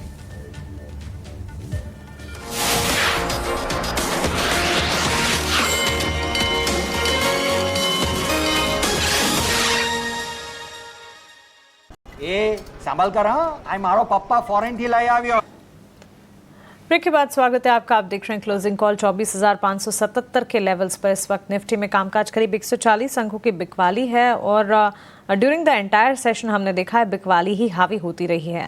बैंक निफ्टी और ब्रॉडर मार्केट्स पर भी नजर होनी चाहिए और इस कमजोरी में महिंद्रा एंड महिंद्रा, ग्रासिम, बजाज ऑटो, हिंडाल्को और सिप्ला जैसे काउंटर्स हैं जहां से हम देख रहे हैं कुछ हद तक मोमेंटम जो है बढ़ता हुआ नजर आ रहा है या सपोर्ट से यहाँ से कॉन्ट्रीब्यूशन है। ICICI bank, TCS, Infosys, LNT और एक्सिस बैंक जैसे स्टॉक्स है जहां से बिकवाली का दबाव इस वक्त हावी होता हुआ दिख रहा है। लेकिन महिंद्रा एंड महिंद्रा के चार्ट्स पर और साथ ही बजाज ऑटो पर एक टेक होना चाहिए। 0.5% to 1% gains. Laxmikant ji, volatile markets में भी ये स्टॉक हैं। आज दिन भर के कैंडल्स को अगर आप देखेंगे उतार चढ़ाव के बीच हरे निशान के साथ ट्रेड करने में कामयाब। इनफैक्ट महिंद्रा एंड महिंद्रा से भी बेहतर हम देख रहे हैं बजाज ऑटो के चार्ट्स काफी अच्छे नजर आ रहे हैं। एग्जिस्टिंग पोजीशन, नई पोजीशन, सभी के लिए राय क्या होगी? देखिए, सबसे पहले महिंद्रा एंड महिंद्रा की बात कर लेते हैं। पिछले सेशंस में यहाँ पर एक ये स्टॉक सपोर्ट लेता हुआ नजर आया था 2955 के आसपास, और वहां पे हमें टूजर बॉटम टाइप के कैंडलस्टिक पैटर्न बनते हुए दिखाई दिए थे। और आज महिंद्रा एंड महिंद्रा ने 20 DMA लेवल को भी रिक्लेम कर लिया है। सो ओवरऑल जो सेंटीमेंट है वो अभी भी बुलिश साइड के ही है। मुझे लगता है कि एक इमीडिएट ब्रेकआउट अगर से 3100 के ऊपर मिलता है, देन आफ्टर ये स्टॉक फिर से जो इसका प्रीवियस स्विंग हाई है वहां तक निकल सकता है। जो अपसाइड रेजिस्टेंस अभी करंट लेवल पे दिखाई दे रहे हैं वो 3170 के दिखाई दे रहे हैं। अगर इसके ऊपर क्लोजिंग होती है देन 3270 के भी लेवल्स महिंद्रा महिंद्रा में दिखाई दे सकते हैं। So overall trend bullish side का है। सो मुझे लगता है कि 22,000 टू 2,960 के स्टॉप लॉस के साथ बाय करके चल सकते हैं, और जो अपर साइड के टारगेट 3,260 के हम महिंद्रा महिंद्रा में आने वाले समय में देख पाएंगे। वहीं पर अगर हम बजाज ऑटो के चार्ट्स पे नजर डाल रहे हैं तो पिछले 3 से 4 दिनों के डिक्लाइन के बाद एक इनसाइड बार पैटर्न बनता हुआ नजर आ रहा है। जो इमीडिएट सपोर्ट है वो भी 8400 के आसपास है। मुझे लगता है कि बजाज ऑटो इसको डिफेंड करेगा और एक पुल बैक मूव के लिए ये आने वाले समय में तैयारी करेगा। तो ओवरऑल जो एक्सपेक्टेशन है यहाँ पे भी बुलिश साइड का है। तो मुझे लगता है कि 8400 के स्टॉप लॉस के साथ यहाँ पर हम 9250 के इनिशियल टारगेट के लिए प्ले आउट कर सकते हैं। एक राय इस वक्त बनती हुई बजाज ऑटो और महिंद्रा एंड महिंद्रा दोनों स्टॉक्स की अगर बात करें तो केमिकल प्लेयर और कार्बन ब्लैक प्रोड्यूस करती कंपनी प्लस स्पेशलिटी केमिकल्स में कामकाज करती कंपनी PCBL के चार्ट्स देखिए, करीब 5% की तेजी के साथ ये स्टॉक ट्रेड करता हुआ। एंसलरी, ऑटो एंसलरी के भी एंसलरी के तौर पर इसे देखा जा सकता है क्योंकि टायर जो कि ऑटो के एंसलरी स्पेस है उसके कार्बन ब्लैक बनाने का काम करती है PCBL, और उसके अलावा भी केमिकल स्पेस में भी कंपनी की पकड़, कंपनी के बिजनेस सेगमेंट्स हैं। राजेश जी, ये हमारे फोकस रेडार पर रहता है। काफ़ी समय से इस स्टॉक में डाउनसाइड एक्शन था and all of a sudden इसमें हम 5% के गेंस देख रहे हैं। पिछले 6 महीने की चाल भी अगर आप देखेंगे तो बिकवाली ही नजर आ रही है स्टॉक में। एक समय था जब स्टॉक में अच्छा खासा अपमूव था। क्या अनदर लेग ऑफ अपमूव यहाँ से शुरू होता हुआ नजर आ रहा है आपको? तो मानसी जी, स्ट्रक्चर देखें स्टॉक का तो पिछले कुछ हफ्तों में तो स्टॉक में एक साइडवेज बिहेवियर देखने को मिला है। लेकिन हमें लगता है कहीं ना कहीं स्टॉक एक कंसोलिडेशन के बाद ब्रेकआउट की तैयारी करते हुए दिख रहा है। स्टॉक के स्ट्रक्चर पे अगर हम वीकली चार्ट पे ट्रेंड लाइन ड्रॉ करें तो यहाँ पे एक ब्रेकआउट की तैयारी होते हुए दिख रही है। हमें लगता है कि यहाँ पे अगर 425 430 के लेवल एक बार ये स्टॉक क्रॉस करता है तो फिर ये एक अच्छा मूव यहाँ पे कैरी फॉरवर्ड करते हुए दिखेगा टुवर्ड्स 480 490 की तरफ। बाय एंड एक्यूमुलेट किया जा सकता है। एक करेक्शन के बाद स्टॉक में अच्छा एक्यूमुलेशन एक्टिविटी देखने को मिला है और हमें लगता है कि कहीं ना कहीं अब यहाँ पे प्राइस ब्रेकआउट की तैयारी होते हुए दिख रही है, तो बाय एंड एक्यूमुलेट करें with stop loss of 400 rupees. एक राय, स्टॉप लॉस मेंटेन जरूर कीजिएगा। एक्यूमुलेशन का मौका यहाँ पर 400 के स्टॉप लॉस के साथ बनता हुआ अच्छे एक्शन के साथ हम देख रहे हैं आज के सत्र में स्टॉक में कामकाज। लेकिन अच्छा एक्शन जो है फर्टिलाइजर स्पेस में भी देखने को मिला है। सीजनलिटी फैक्टर के तौर पर तो फर्टिलाइजर स्टॉक्स अच्छा खासा काम करते ही हैं बारिश की सीज़न से ठीक पहले, लेकिन इस वक्त देखिए आज के सत्र में ही तमाम फर्टिलाइज़र कंपनियों को देख लीजिए कितना ज़बरदस्त एक्शन है। आरसीएफ, चंबल फर्टिलाइज़र, फैक्ट 7 से 8% तक के गेंस एट डे हाई। आज के सत्र में जहां बाजार में कमजोरी के साइंस हैं ये स्टॉक्स में नजर आ रहे हैं।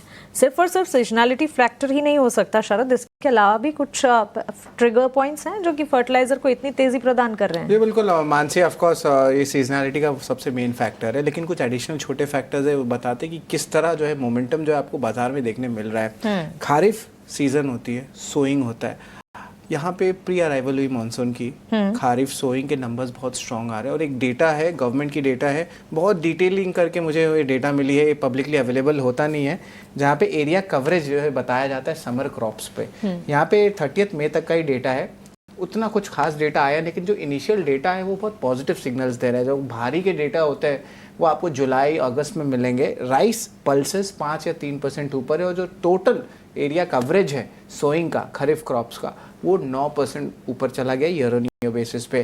अर्ली अराइवल ऑफ मॉनसून था, इस पे भी जो है हमने चर्चा पहले भी कर दी थी ईटी नाउ स्वदेश में।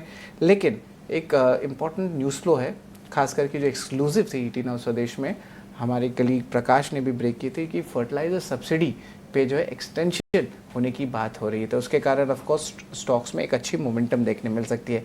देखिए वैल्यूएशंस उतने एक्सपेंसिव नहीं है फर्टिलाइजर स्टॉक्स के। एचएनआई बाइंग भी कुछ काउंटर्स में देखने मिली है, मेरी ब्रोकर से बात हुई है, और सीजनली देखा जाए तो एक ट्रेड बनता है फर्स्ट क्वार्टर सेकंड क्वार्टर में इन फर्टिलाइजर स्टॉक्स में, ऐसे ही मोमेंटम आता है। आपके स्क्रीन में आप देख सकते हैं कि एक हफ्ते के रिटर्न्स किस तरह पैन आउट कर रहे हैं फैक्ट, आरसीएफ के, लेकिन एक महीने के रिटर्न यहाँ पे देखिए फैक्ट, आरसीएफ, डायरेक्टर साहब और स्क्रीन पे लाइएगा, दीपक फर्टिलाइजर्स, इन सारे स्टॉक्स में देखें तो एक अच्छी मोमेंटम देखने मिल रही है। पारादीप फॉस्फेट्स 25% ऊपर है। मेरा सवाल जो है राजेश जी आपसे है, अगर मैं एक महीना पहले इन फर्टिलाइजर स्टॉक्स को ऑलरेडी एक्वायर कर चुका हूँ, एक अच्छी मोमेंटम आ गई है, 17 से लेकर 30% तक का रिटर्न आ गया है, प्रॉफिट लेके चले जाऊँ या बने रहूँ, ये बताएं राजेश जी। फर्टिलाइजर के कोई भी स्टॉक्स ले लीजिए आप। तो आई थिंक काफी स्ट्रॉन्ग रैली बनी। आपने जो स्टॉक्स के नामों का जिक्र किया, फैक्ट में देखें, दीपक फर्टिलाइजर देखें, या अगर हम देखें पारादीप को भी देखें, तो यहाँ पे एक अच्छा बाइंग इंटरेस्ट तो देखने को मिला है और काफी स्ट्रॉन्ग चार्ट स्ट्रक्चर भी यहाँ पे नियर टर्म शॉर्ट टर्म के हिसाब से देखने को मिल रहे हैं। हमें लगता है कि अभी भी यहाँ पे थोड़ा मोमेंटम एक्सटेंड होते हुए दिख सकता है, तो स्ट्रेटेजी ये रहेगी आप ट्रेल करते जाएं। अगर आपने ऑलरेडी बाय किया है तो स्टॉक स्पेसिफिक आपको स्टॉप लॉस ट्रेल कर लेना चाहिए और हमें लगता है कि मोमेंटम को फर्दर राइड करना चाहिए। फॉर एग्जांपल फैक्ट में अगर आपकी पोजीशन है तो आपका स्टॉप लॉस अब करीब 990 रुपए के आसपास होना चाहिए। अपसाइड में हो सकता है ये स्टॉक का next round of buying interest में ये स्टॉक हो सकता है 1110 1125 की तरफ बढ़ता हुआ दिखे। दीपक फर्टिलाइजर में भी एक अच्छा ब्रेकआउट बनते हुए दिखा और ऑल टाइम हाई ट्रेजेक्टरी में ही ट्रेड कर रहा है, तो यहाँ पे हम सजेस्ट करेंगे स्टॉप लॉस को ट्रेल करके 1480 के आसपास रखे। जब तक ये इसके ऊपर बना हुआ है, हो सकता है ये रैली 1620 की तरफ भी एक्सटेंड होते हुए दिखे, तो यही एक स्ट्रेटेजी होगी फर्दर और रैली को चेज करने के लिए। Trailing stop loss would be the right approach. Stop loss लगाए लेकिन अभी नहीं बेचे, अभी भी फर्टिलाइजर स्पेस में फायर बाकी है, तो होल्ड करके रखिए। अगर आप ऑलरेडी फर्टिलाइजर स्टॉक्स होल्ड कर रहे हैं पिछले एक महीने से या एक हफ्ते से, तो ऑफकोर्स मोमेंटम आ सकता है और। लेकिन चलिए, महीने की शुरुआत में अक्सर बड़े बड़े पैसों के काम होते हैं, जैसे सैलरी आती है, बिल भरने होते हैं, खर्चे की प्लानिंग होती है, लेकिन जिस तरह हम अपने खर्चों की प्लानिंग करते हैं उसी तरह अपने निवेश की प्लानिंग करना भी उतनी ही ज़रूरी है। इसी आदत को बढ़ावा देने के लिए SBI म्यूचुअल फंड और टाइम्स नेटवर्क मिलकर एक राष्ट्रीय इन्वेस्टर अवेयरनेस पहलू शुरू कर रहे हैं जिसका नाम है भारत निवेश बेहतर कल। इस पहल का मकसद भारतीयों में लगातार निवेश करने की आदत की प्रोत्साहित करना है ताकि वे अपनी आर्थिक भविष्य सुरक्षित कर सकें। चलिए अब लेते हैं एक छोटा सा ब्रेक के उस पार BTST STBT ट्रेड्स और क्या इवेंट्स टू वॉच रहेंगे और कैसी आपकी तैयारी होनी चाहिए कल के लिए।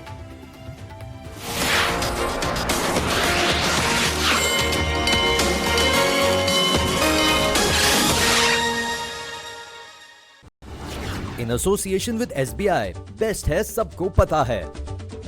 ए संभाल। तो 250 अंकों के आसपास की नरमी है, थोड़ी सी लोअर लेवल से रिकवरी आई है निफ्टी बैंक में, लेकिन आज का माहौल जो है थोड़ा सा नेगेटिव साइड पर ही दिख रहा है। निफ्टी के 50 में से सिर्फ 7 शेयर हैं जहां पर आज आपको तेजी दिखेगी। अदरवाइज अगर आप देखेंगे तो बड़ी गिरावट आप देखिए, अडानी ग्रुप के शेयर आज कमजोर हो रहे हैं, बजाज फाइनेंस, बजाज फिनसर्व ये कमजोर हो रहे हैं, सीमेंट वाले शेयरों में कमजोरी है, अल्ट्राटेक करीब 1.5% नीचे है, अपोलो हॉस्पिटल NTPC ये कुछ शेयर है जहां पर 1 से 1.5% के आसपास की गिरावट है। और जो बड़े शेयर्स हैं वेटेज के लिहाज से जो बाजार को गाइड करने का काम करते हैं, Infosys, HDFC bank, L&T, Reliance, वहां पर भी नरमी का ही रुख हम देख रहे हैं।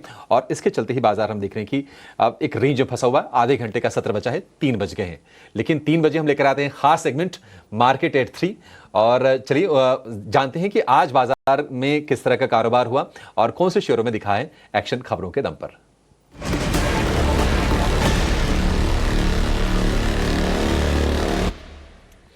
हमारे सहयोगी आनंद शुक्ला हमारे साथ जुड़ गए हैं। आनंद बताइए आज क्या रहा है बाजार का एक्शन? जी हाँ, जैसा कि हम देख रहे हैं बाजार में आज गिरावट दिख रही है और जो सबसे ज़्यादा सेक्टर गिरा है वो है एनर्जी शेयरों पर आज दबाव दिख रहा है। BPCL में करीब 2% से 2.5% के आसपास की गिरावट दिख रही है।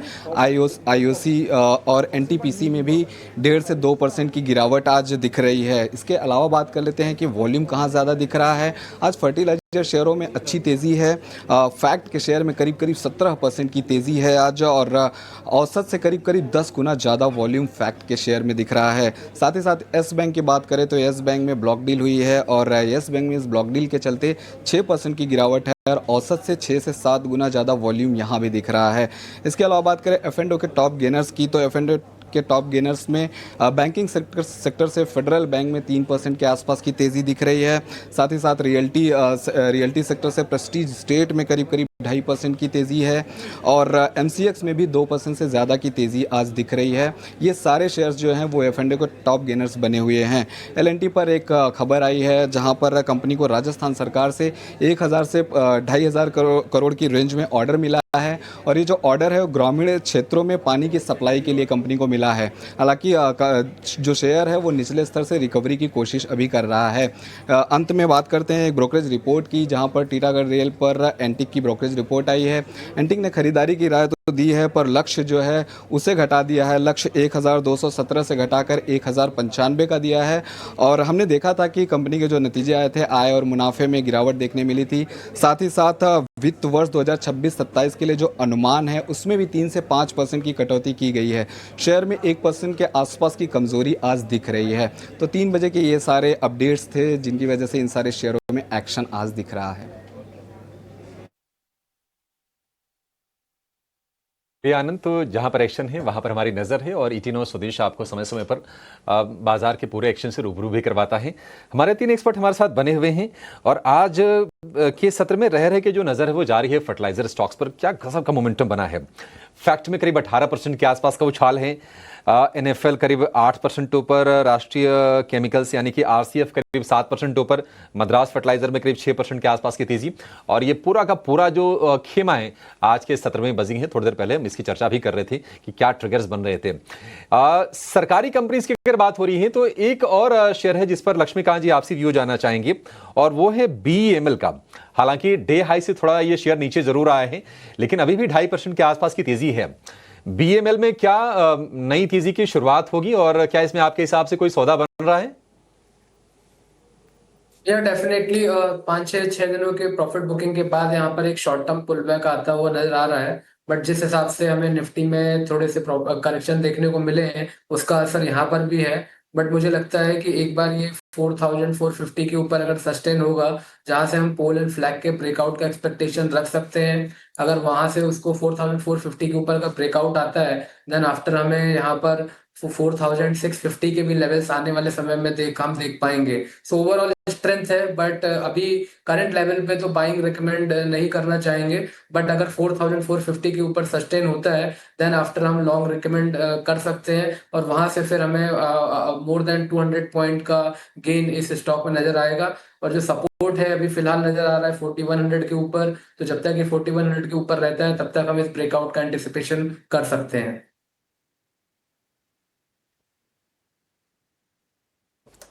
ठीक है, बीईएमएल को लेकर ये व्यू हो गया। बी लेटर वाला एक और शेयर लेकर आइए जो इस वक्त है दिन के निचले स्तर पर है।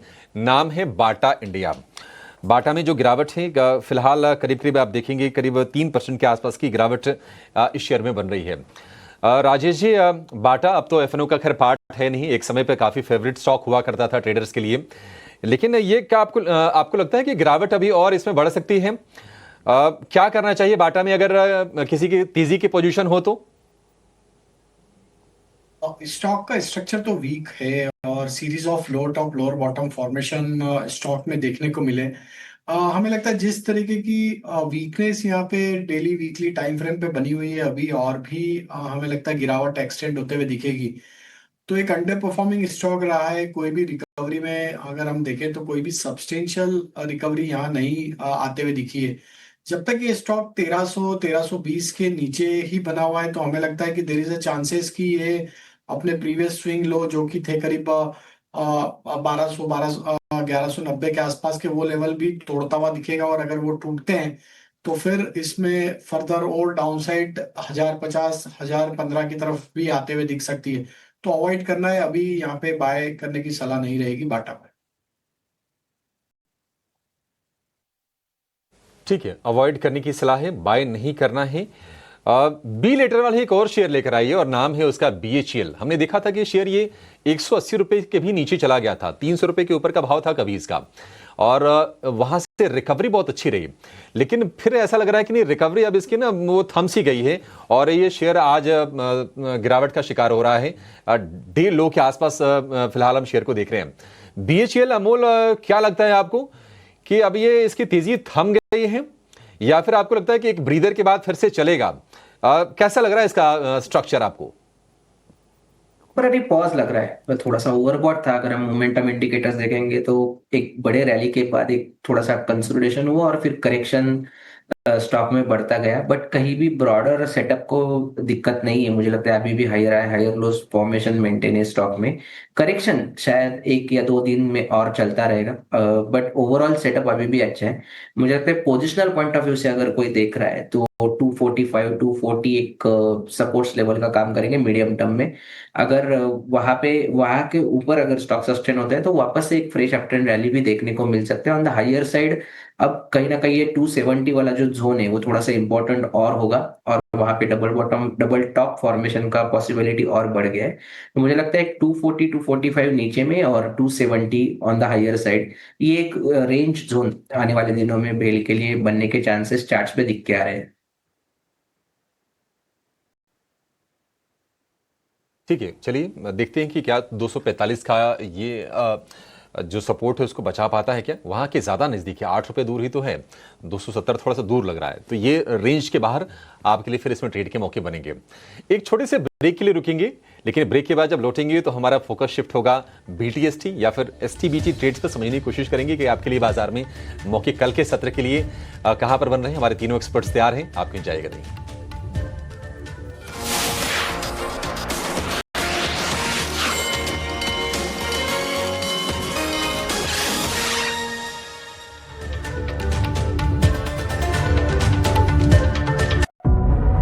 खबर मत जानिए बल्कि कंपनी को अंदर से पहचानिए। है वो of course days low levels पे 170 पॉइंट्स नीचे है। निफ्टी बैंक में भी स्टोरी मोरलेस यही है, कुछ ज़्यादा मूवमेंट नहीं देखने मिल रहा है। लेकिन ऑफ कोर्स यहाँ पे ऑफ कोर्स देखें तो चेंजेस ज़्यादा नहीं हैं, लेकिन अगर देखना होता तो अमोल जी कॉल या पुट ऑप्शन में कुछ है एक्शन करने लायक कि कुछ नहीं है, बताएं। नहीं, वेट करना चाहिए मुझे लगता है। लेवल्स अच्छे हैं, जैसे आपने बोला कि लेवल्स वाइज इंडेक्स एक सपोर्ट लेवल पे है।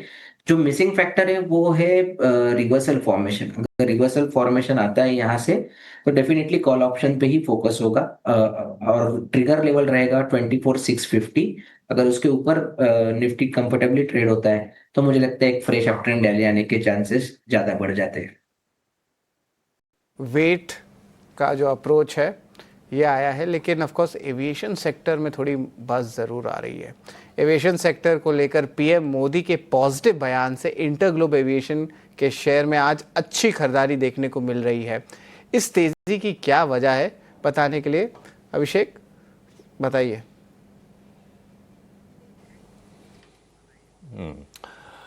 शरद, देखिए वैसे भी इंटरग्लोब एविएशन लगातार ये खबरों में रहता है और मतलब इसके फंडामेंटल्स को लेकर किसी को कोई शक नहीं होगा। 65% से ज़्यादा का डोमेस्टिक मार्केट शेयर है। अगर हम पैसेंजर लोड फैक्टर की बात करें, यानी कि प्लेन कितने भरे रहते हैं इंटरग्लोब के, तो वो जो आंकड़ा लेटेस्ट आया है 86% के आसपास का आया है। और वैसे भी अमूमन 85, 90, 95% तक के हम PLF देखते हैं, तो वो सारी चीज़ें ठीक हैं। लेकिन आप कह रहे हैं कि पीएम मोदी का जो बयान आया है, हाँ निश्चित तौर पर थोड़ा सा ना कॉन्फिडेंस को बूस्ट करने वाला है। IATA यानी कि इंटरनेशनल एयर ट्रांसपोर्ट एसोसिएशन का एक इवेंट था, उसमें पीएम मोदी बोल रहे थे और पीएम मोदी के जो कमेंट्स रहे वो काफ़ी ज़्यादा उत्साह भरने वाले रहे हैं पूरी की पूरी एविएशन इंडस्ट्री में। पीएम मोदी ने ये कहा कि 2030 तक जो भारत में जो एयर ट्रैवलर्स की जो संख्या है वो बढ़ के सालाना 50 करोड़ होने की उम्मीद है।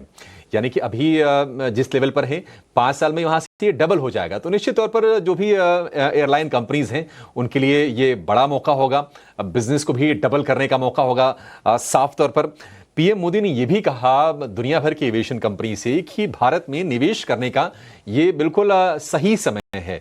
और साथ ही उनका यह भी कहना था कि भारत को सिर्फ एविएशन मार्केट के तौर पर मत देखिए, बल्कि जो एविएशन का पूरी जो वैल्यू चेन है उसमें लीडर के तौर पर भारत को देखा जाए तो सिर्फ एविएशन नहीं, उससे रिलेटेड जो सर्विसेज हैं, MRO, मेंटेनेंस, रिपेयर, ऑपरेट वाली जो चीज़ें होती हैं ना, उसमें भी भारत की कह सकते हैं कि रसूख आगे बढ़ने जा रहा है। और ये सारी चीज़ें एविएशन सेक्टर के लिए काफ़ी पॉजिटिव हैं और उसका बेनिफिशियरी सबसे बड़ी अगर कोई कंपनी है तो वो है इंटरग्लोब एविएशन, तो फायदा हो रहा है। दूसरी चीज ये है कि देखिए एयरलाइंस की जो ऑपरेटिंग कॉस्ट होती है उसमें 40 से 45% हिस्सा जो होता है वो होता है ATF का, यानी कि एयर टर्बाइन फ्यूल का। और लगातार तीसरे महीने हम देख रहे हैं कि ATF के दाम में कमी आई है, क्योंकि अंतर्राष्ट्रीय बाजार में जो कच्चा तेल है वो थोड़ा सस्ता है। $65 के आसपास के कच्चे तेल के भाव हैं, थोड़े सस्ते लेवल पर हैं। और दिल्ली में अगर हम ATF की अगर हम कीमतों की बात करें तो अप्रैल में करीब 6% की कटौती हुई थी ATF के दाम में, मई में करीब 4.5% की कटौती हुई थी, और जून में जो कटौती हुई है वो ही है करीब 3.25% के आसपास की। तो ये लगातार वहां से एक अच्छी खबर आ रही है जो कि कंपनीज के अर्निंग को और मार्जिन को सपोर्ट करने के लिए काफी अच्छा है। एक ट्रिगर ये है इंटरग्लोब के लिए कि इंटरग्लोब क्या है ना कि देखिए डोमेस्टिक डोमिनेंस तो है ही, अब इंटरनेशनली भी अपने पैठ को काफी मजबूत कर रही है इंटरग्लोब एविएशन। और एक अहम करार हुआ है Indigo, delta, air France, KLM और वर्जिन अटलांटिक के बीच में, और एक करार हुआ है यूरोप में और नॉर्थ अमेरिका में कनेक्टिविटी को बढ़ावा देने के लिए।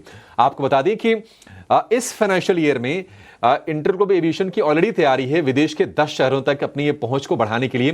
तो एक्सपेंशन मोड में लगातार ये कंपनी है विदेशों में। फ्लीट का भी लगातार विस्तार कर रही है, क्योंकि अगर आप नए नए डेस्टिनेशन जोड़ेंगे तो आपको ज्यादा एयरक्राफ्ट की जरूरत पड़ेगी। अभी कंपनी ने अभी कल परसों खबर आई थी कि 30 वाइड बॉडी A350-900 प्लेन का इन्होंने ऑर्डर दिया है 30 एयरक्राफ्ट के लिए। और वैसे भी अगर आप टोटल अगर आप इनके ऑर्डर साइज की बात करें तो ऑलरेडी ये करीब 900 से ज्यादा प्लेन्स के ऑर्डर दे चुके हैं जो इनको अगले कुछ सालों में डिलीवर होने वाले हैं। तो एक वो ट्रिगर का काम करेगी। फिलहाल 430 प्लेन है अगर हम इंटरग्लोब एविएशन की अगर हम फ्लीट साइज की बात करें तो, और इनके जरिए रोजाना 2300 उड़ानें कंपनी संचालित करती है। और आखिर में फाइनेंशियल्स यानी कि आपके जो अर्निंग्स हैं काफी शानदार रही हैं। चौथी तिमाही में 3067 करोड़ का रिकॉर्ड मुनाफा दर्ज किया है, जो Q4 का सबसे ज्यादा प्रॉफिट का आंकड़ा है। 62% का आपने राइज देखा ईयर ऑन ईयर। और आय की बात करें तो आय में भी 24% के आसपास का उछाल दिखा। यात्रियों की संख्या की बात करें तो Q4 FY25 की जो Q4 रहा है उसमें करीब 20% के आसपास का उछाल है और 32 मिलियन यात्री कैरी किए हैं इंटरग्लोब एविएशन ने। तो डोमिनेंस है। हाल फिलहाल हमने देखा था कि थोड़ी सी प्रमोटर राकेश गंगवाल ने अपनी स्टेक को ट्रिम किया, वो तो लगातार स्टेक घटा रहे हैं, उसकी कोई चिंता नहीं है, बट ऑपरेशनल बेसिस पर काफी अच्छे फंडामेंटल हैं इंटरग्लोब एविएशन के और यहां से भविष्य भी काफी ठीक दिखाई दे रहा है। अभिषेक, इंटरग्लोब एविएशन को लेके खास रिसर्च पे है, लेकिन ऑफ कोर्स ये स्टॉक स्पेसिफिक तो है, लेकिन जो इंडिया का एरो इकोसिस्टम है, आप एरो रेवेन्यू लीजिए, नॉन एरो रेवेन्यू, दोनों में ही अच्छी मोमेंटम आ रही है। एमआरओ सर्विसेज के बारे में भी अभिषेक ने बात की, लेकिन जो कंजम्पशन का एंगल है ये बहुत इंपॉर्टेंट हो जाता है। जब भी आप एयरपोर्ट जाते हैं, सर्विसेज, लाउंज सर्विसेज ले लीजिए, या जो एक्सपेंसेस आते हैं वो भी बढ़ रहे हैं। और भारत जो है कंजम्पशन इकोनॉमी है, आप कह सकते हैं कि डिस्क्रिशनरी स्पेंड्स भी बढ़ रहे हैं एयरपोर्ट इकोनॉमी में। और मानसी ऑफकोर्स देखेंगे कि एयरपोर्ट के कॉर्ड्स फेमस में आ रहे हैं, पासपोर्ट कवर्स आ रहे हैं, एक अलग ही इकोसिस्टम बन रहा है। और जो पॉपुलेशन था जो ट्रैवल करते हैं आपके ट्रेन्स में, अब वो धीरे धीरे करके जो है फ्लाइट्स में आ रहे हैं। एक ट्रांजिशन हो रहा है और ये ट्रांजिशन को काफ़ी वेलकम भी किया जा रहा है, एक्सेप्ट हो रहा है काफ़ी हद तक। और इसीलिए हम देख रहे हैं लगातार hotel space, aviation space, travel and tourism, इसमें रेलवेज को भी कनेक्ट करना ही चाहिए, बिकॉज रेलवे से भी ट्रैवलर्स का आना जाना कम नहीं हुआ है। हालांकि ट्रांजिशन हुआ ज़रूर है टूवर्ड्स एविएशन स्पेस। ये बिल्कुल, उड़ान स्कीम, ये सब पे भी नज़र ज़रूर रहेगी। लेकिन चलिए BTST STBT ट्रेड्स लेते हैं एक एक करके। राजेश जी, आपके कौन से ट्रेड रह सकते हैं? STBT BTST BTST ट्रेड रहेगा और हमें लगता है यहाँ पे वापस पेटीएम को बाय करना चाहिए एज ए BTST स्टॉक में। आज ओपनिंग के बाद एक अच्छा मूव था, लेकिन थोड़ा मार्केट करेक्शन के चलते स्टॉक थोड़ा रिट्रेस होते हुए दिख रहा है। लेकिन हमें लगता है जिस तरीके के ब्रेकआउट इंटेक्ट है, पेटीएम यहाँ पे BTST किया जा सकता है। अगर मार्केट कल थोड़ा स्टेबल होता है तो यहाँ पे हमें लग रहा है 945 950 की तरफ वापस ये स्टॉक बढ़ते हुए दिख सकता है। डाउन साइड में स्टॉप लॉस रखना होगा करीब 918 के आसपास। ATM का कॉल, तो इस पे नजर जरूर रखेंगे। अमोल जी, आपके क्या रहेंगे BTST STBT ट्रेड्स? BTST के लिए आई थिंक आइस्टर मोटर के साथ जाना चाहूंगा। एक रेंज में फंसा हुआ है स्टॉक, करेक्शन भी काफी डीप हुआ है, कंसोलिडेट हो रहा है, लोअर बाउंड्री पे ट्रेड हो रहा है और आज सेकंड हाफ में थोड़ा सा रिवर्सल भी हुआ है। आई थिंक 5300 एक क्रूशियल सपोर्ट जोन रहेगा। शायद एक आध दिन का कंसोलिडेशन और स्टॉक में देखने को मिले, बट ओवरऑल अगर ये रिवर्स होता है तो अपर बाउंड्री जो स्टॉक का आ रहा है वो अराउंड 5500 के आसपास है। तो एक पोजिशनल पॉइंट ऑफ व्यू से भी उसको देखा जा सकता है। इस बैंक नहीं बोला जी, बिल्कुल। और लक्ष्मीकांत जी, आपके क्या रहेंगे BTST STBT ट्रेड्स? देखिए, मैं STBT ट्रेड रिकमेंड करना चाहूंगा और एक BTST भी रिकमेंड करूंगा। सबसे पहले STBT के बारे में बात कर लेता हूं जी। NTPC में हमें एक बैक थ्रू सेलिंग देखने को मिली है और यहाँ पर हमें लोअर टॉप लोअर बॉटम के फॉर्मेशन भी बनते हुए नजर आ रहे हैं। आज ये स्टॉक अपने 100 TMA लेवल के नीचे ट्रेड कर रहा है। तो ओवरऑल इस स्टॉक में वीकनेस बना हुआ है, तो मुझे लगता है इस स्टॉक को फ्यूचर्स में सेल करके चलना चाहिए। 330 का हमारा 330 का अभी लेवल है, 336 का हमें स्टॉप लॉस मेंटेन करना है और जो इनिशियल टारगेट आ रहे हैं वो आ रहे हैं 318 के। सो NTPC में शॉर्ट की सलाह रहेगी। और वहीं पर BTST के लिए लॉरेंस लैब अच्छा लग रहा है, क्योंकि यहाँ पर हमें एक कंसोलिडेशन ब्रेक थ्रू आने वाले समय में मिल सकता है। 622 के ऊपर अगर सस्टेन होता है, हमें फर्दर बाइंग एक्शन देखने को मिलेगा इस स्टॉक में। तो जो अपसाइड के जो टारगेट निकल कर आ रहे हैं वो 640 तक के आ रहे हैं। वहीं पे जो स्टॉप लॉस हमें मेंटेन रखना है वो रखना है 609 का। चलिए, तीनों एक्सपर्ट्स की तरफ से उनके BTST ट्रेड्स, और ध्यान रखिएगा इस बाजार में भी जहां इतनी वॉलेटिलिटी है, खरीदारी के मौके एज BTST ट्रेड्स हमारे एक्सपर्ट्स देख रहे हैं। So opportunity wise stock specific कई सारे स्क्रिप्ट्स आपको मिल जाएंगे। हाँ, रिसर्च आपको ज़रूर करनी होगी और इसमें भी आपको घबराना नहीं है। 18 हाउस स्वदेश के साथ जुड़े रहिए, आपके लिए जो भी इंपॉर्टेंट रिसर्च है सारी हम करके ला रहे हैं और हमारे एक्सपर्ट्स की पैनल लगातार उनके फोकस रेडार पर जो स्टॉक्स हैं वो आपके सामने रख रही हैं एज अपने ट्रेडिंग कॉल्स या अपने BTST ट्रेड्स या अपने स्टॉक स्पेसिफिक और फंडामेंटल रिकमेंडेशन के तौर पर। एक स्टॉक इस वक्त फोकस रेडार पर आ रहा है, इंडिया सीमेंट। इंडिया सीमेंट पर राजेश जी एक टेक आपसे जानना चाहूंगी। इसमें प्राइस इंक्रीज भी है और at this present point volume increase भी देखने को मिल रहा है। 7% के मूव आज के सत्र में स्टॉक का। पिछले 6 महीने की चाल अगर देखेंगे, बिल्कुल साइडवेज एक्शन देखने को मिला था, आज ऑल ऑफ अ सडन हम देख रहे हैं अच्छा खासा मूव इतनी मजबूती के बीच। सो साइडवेज एक्शन के बाद अब क्या ये पॉजिटिव अप मूव्स दिखाने की कोशिश करेगा यहाँ से? टेक्निकली चार्ट्स में कोई फ्रॉथ आपको नजर आता है या फिर ये one side one day one off action है? आई थिंक स्टेबल स्ट्रक्चर है और जिस तरीके का चार्ट स्ट्रक्चर बन रहा है हमें लगता है स्टॉक का सेटअप ये दिखाता है कि स्टॉक वापस अपने ऑल टाइम हाई ट्रेजेक्टरी की तरफ भी बढ़ते हुए दिख सकता है।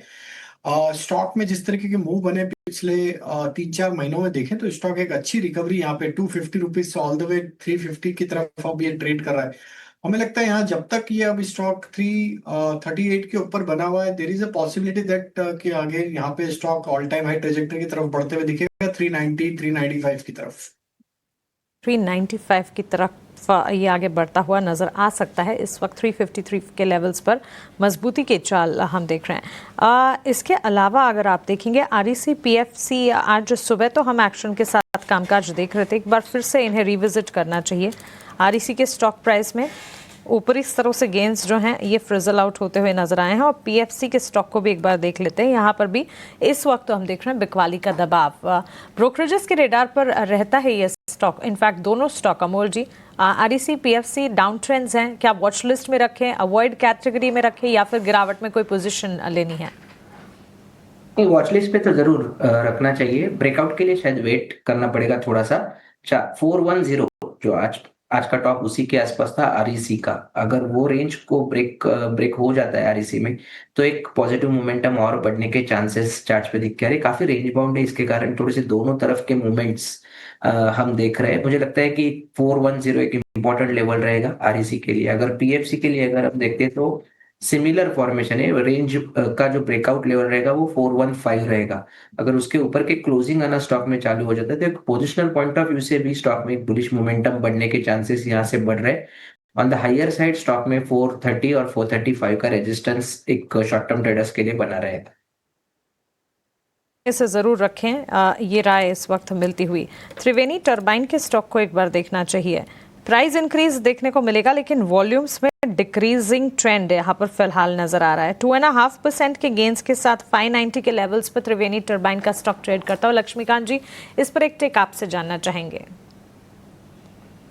जी 4 से 5 दिनों के डिक्लाइन के बाद यहाँ पे पॉजिटिव फॉर्मेशन होता हुआ नजर आ रहा है। तो यहाँ पे एक शॉर्ट टर्म बॉटम फॉर्मेशन भी दिखाई दे रहा है अराउंड दी लेवल्स ऑफ 570 565। तो मुझे लगता है कि ये स्टॉक इसको डिफेंड कर ले जाएगा और यहाँ से हमें एक पुल बैक मूव आता हुआ दिखाई दे रहा है टुवर्ड दी लेवल्स ऑफ 620 से लेकर 625 के जोन के आसपास। तो जब तक ये 565 570 के ऊपर ट्रेड करता है तब तक हम शॉर्ट टर्म पुल बैक का एक्सपेक्टेशन रख सकते हैं और जो अपर साइड के जो लेवल्स हैं 620 तक के, वहां तक हम इसमें वेट कर सकते हैं लॉन्ग साइड के लिए।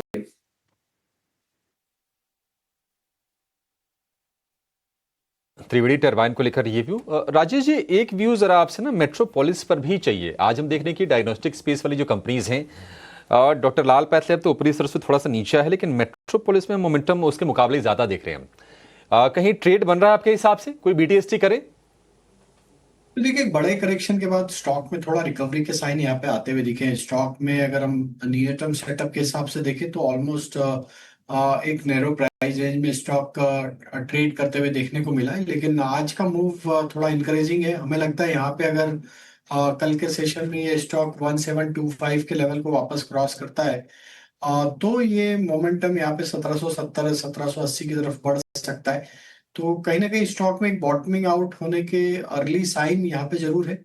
स्टॉप लॉस फॉलो करना होगा करीब 1785 के आसपास, 1685 के आसपास।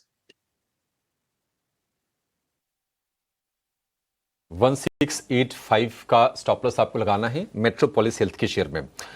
क्रूड में थोड़ी सी गर्मी लोअर लेवल से आई, 2-2.5% के आसपास की कल मूव थे, हालांकि $65 के आसपास के भाव हैं, लेकिन टायर वाले जो शेयर है ना, मतलब वहां मोमेंटम फिजल आउट होता हुआ दिखा। आज शुरुआत वैसे कोई खराब नहीं हुई थी लेकिन जैसे जैसे दिन बीता है आप देखिए JK tyre, Apollo tyre, C8 ये तमाम शेयर 2 से 2.5-3% के आसपास की गिरावट पर आज बंद होने जा रहे हैं। लक्ष्मीकांत जी, क्रैक और बढ़ेगा क्या टायर वाले स्पेस में? अगर लोगों की अगर तेजी के सौदे हैं तो क्या करें वो? देखिए जैसा कि आपने बताया कि यहाँ पर एक शॉर्ट टर्म अपसाइड के मोमेंट हमें मॉर्निंग सेशन में दिखाई दिए थे, बट जिस तरीके से अभी करेक्शन दिखाई दे रहे हैं तो ओवरऑल लगता है कि यहाँ पर भी करेक्शन बढ़ सकता है। अगर हम अपोलो टायर पर नजर डाल रहे हैं तो मुझे लगता है कि ये 460 का जो इमीडिएट सपोर्ट है उसके नीचे ब्रेक डाउन दे सकता है। अगर 460 के नीचे अगर ये फिसलेगा तो फर्दर हमें 440 तक के लेवल्स भी निचले स्तर पर हम देख पाएंगे। वहीं पर अगर मैं सीएट लिमिटेड की बात करूं तो यहाँ पर भी करेक्शन दिखाई दे रहा है। एक कंसोलिडेशन ब्रेकडाउन देखने को मिला है 3700 के नीचे, और जो कैंडल स्टिक है वो भी बेरिश ही है। तो ओवरऑल जो सेंटीमेंट है यहाँ पे भी नेगेटिव है। तो मुझे लगता है कि सीएट लिमिटेड भी आने वाले समय में 3550 से लेकर 3500 के निचले स्तर को छू सकता है। ठीक है, चलिए सीट को लेकर ये भी हो गया। मार्केट बंद होने में 1.5 मिनट के आसपास का समय रह गया है।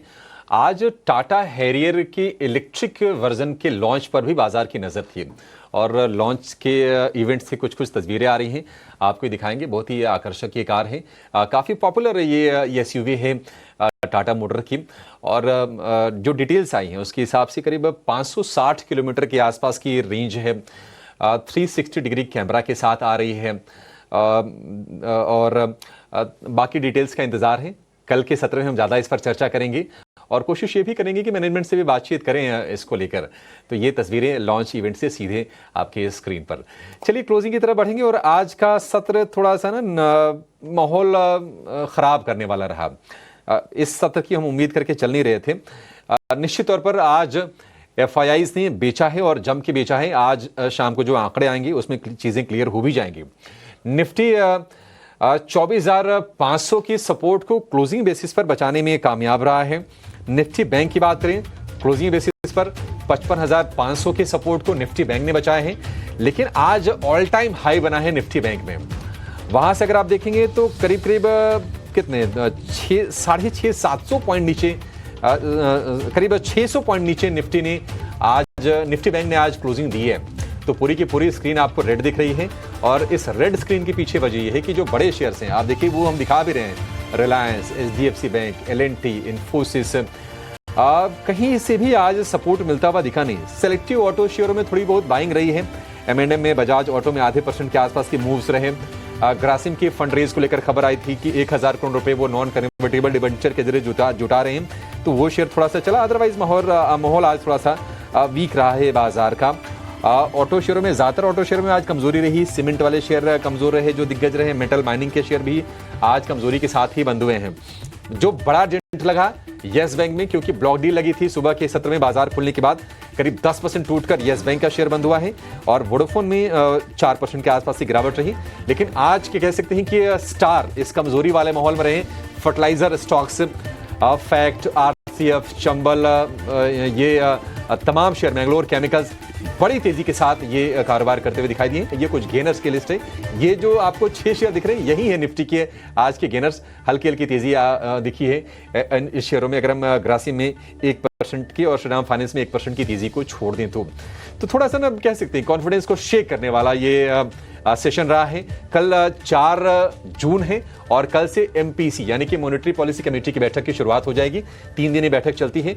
6 जून को पॉलिसी आएगी। कल से फिर से फोकस शिफ्ट होता हुआ दिखेगा RBI की पॉलिसी पर। क्या RBI आधे % का रेट कट देगा या फिर 1/4% से संतोष करना पड़ेगा, ये तो भविष्य के गर्भ में है। लेकिन उम्मीदें बिल्टअप होनी शुरू हो गई हैं। तो फ्लेवर में रहेंगे PSU बैंकिंग और ये बैंकिंग वाले स्टॉक्स, रियल एस्टेट, ऑटो, ये तमाम शेयर। कल की चर्चा कल करेंगे। देखते हैं कि ग्लोबल संकेत किस तरह के आते हैं। थोड़े से जियोपॉलिटिकल और टैरिफ को लेकर संकेत भी नेगेटिव ही आ रहे हैं बाजार के लिए। फिलहाल इस शो को यहीं पर समाप्त करने का समय हो गया है। राजेश जी, अमोल जी, लक्ष्मीकांत जी, बहुत शुक्रिया आज समय देने के लिए और तमाम शेयरों पर अपनी बेशकीमती सलाह हमारे दर्शकों के साथ साझा करने के लिए। फिलहाल मानसी को, शरद को और मुझे आप दीजिए इजाजत। एक छोटे से ब्रेक के बाद कराएंगे आपकी हम कल की तैयारी। आपके जाएगा नहीं। नमस्कार।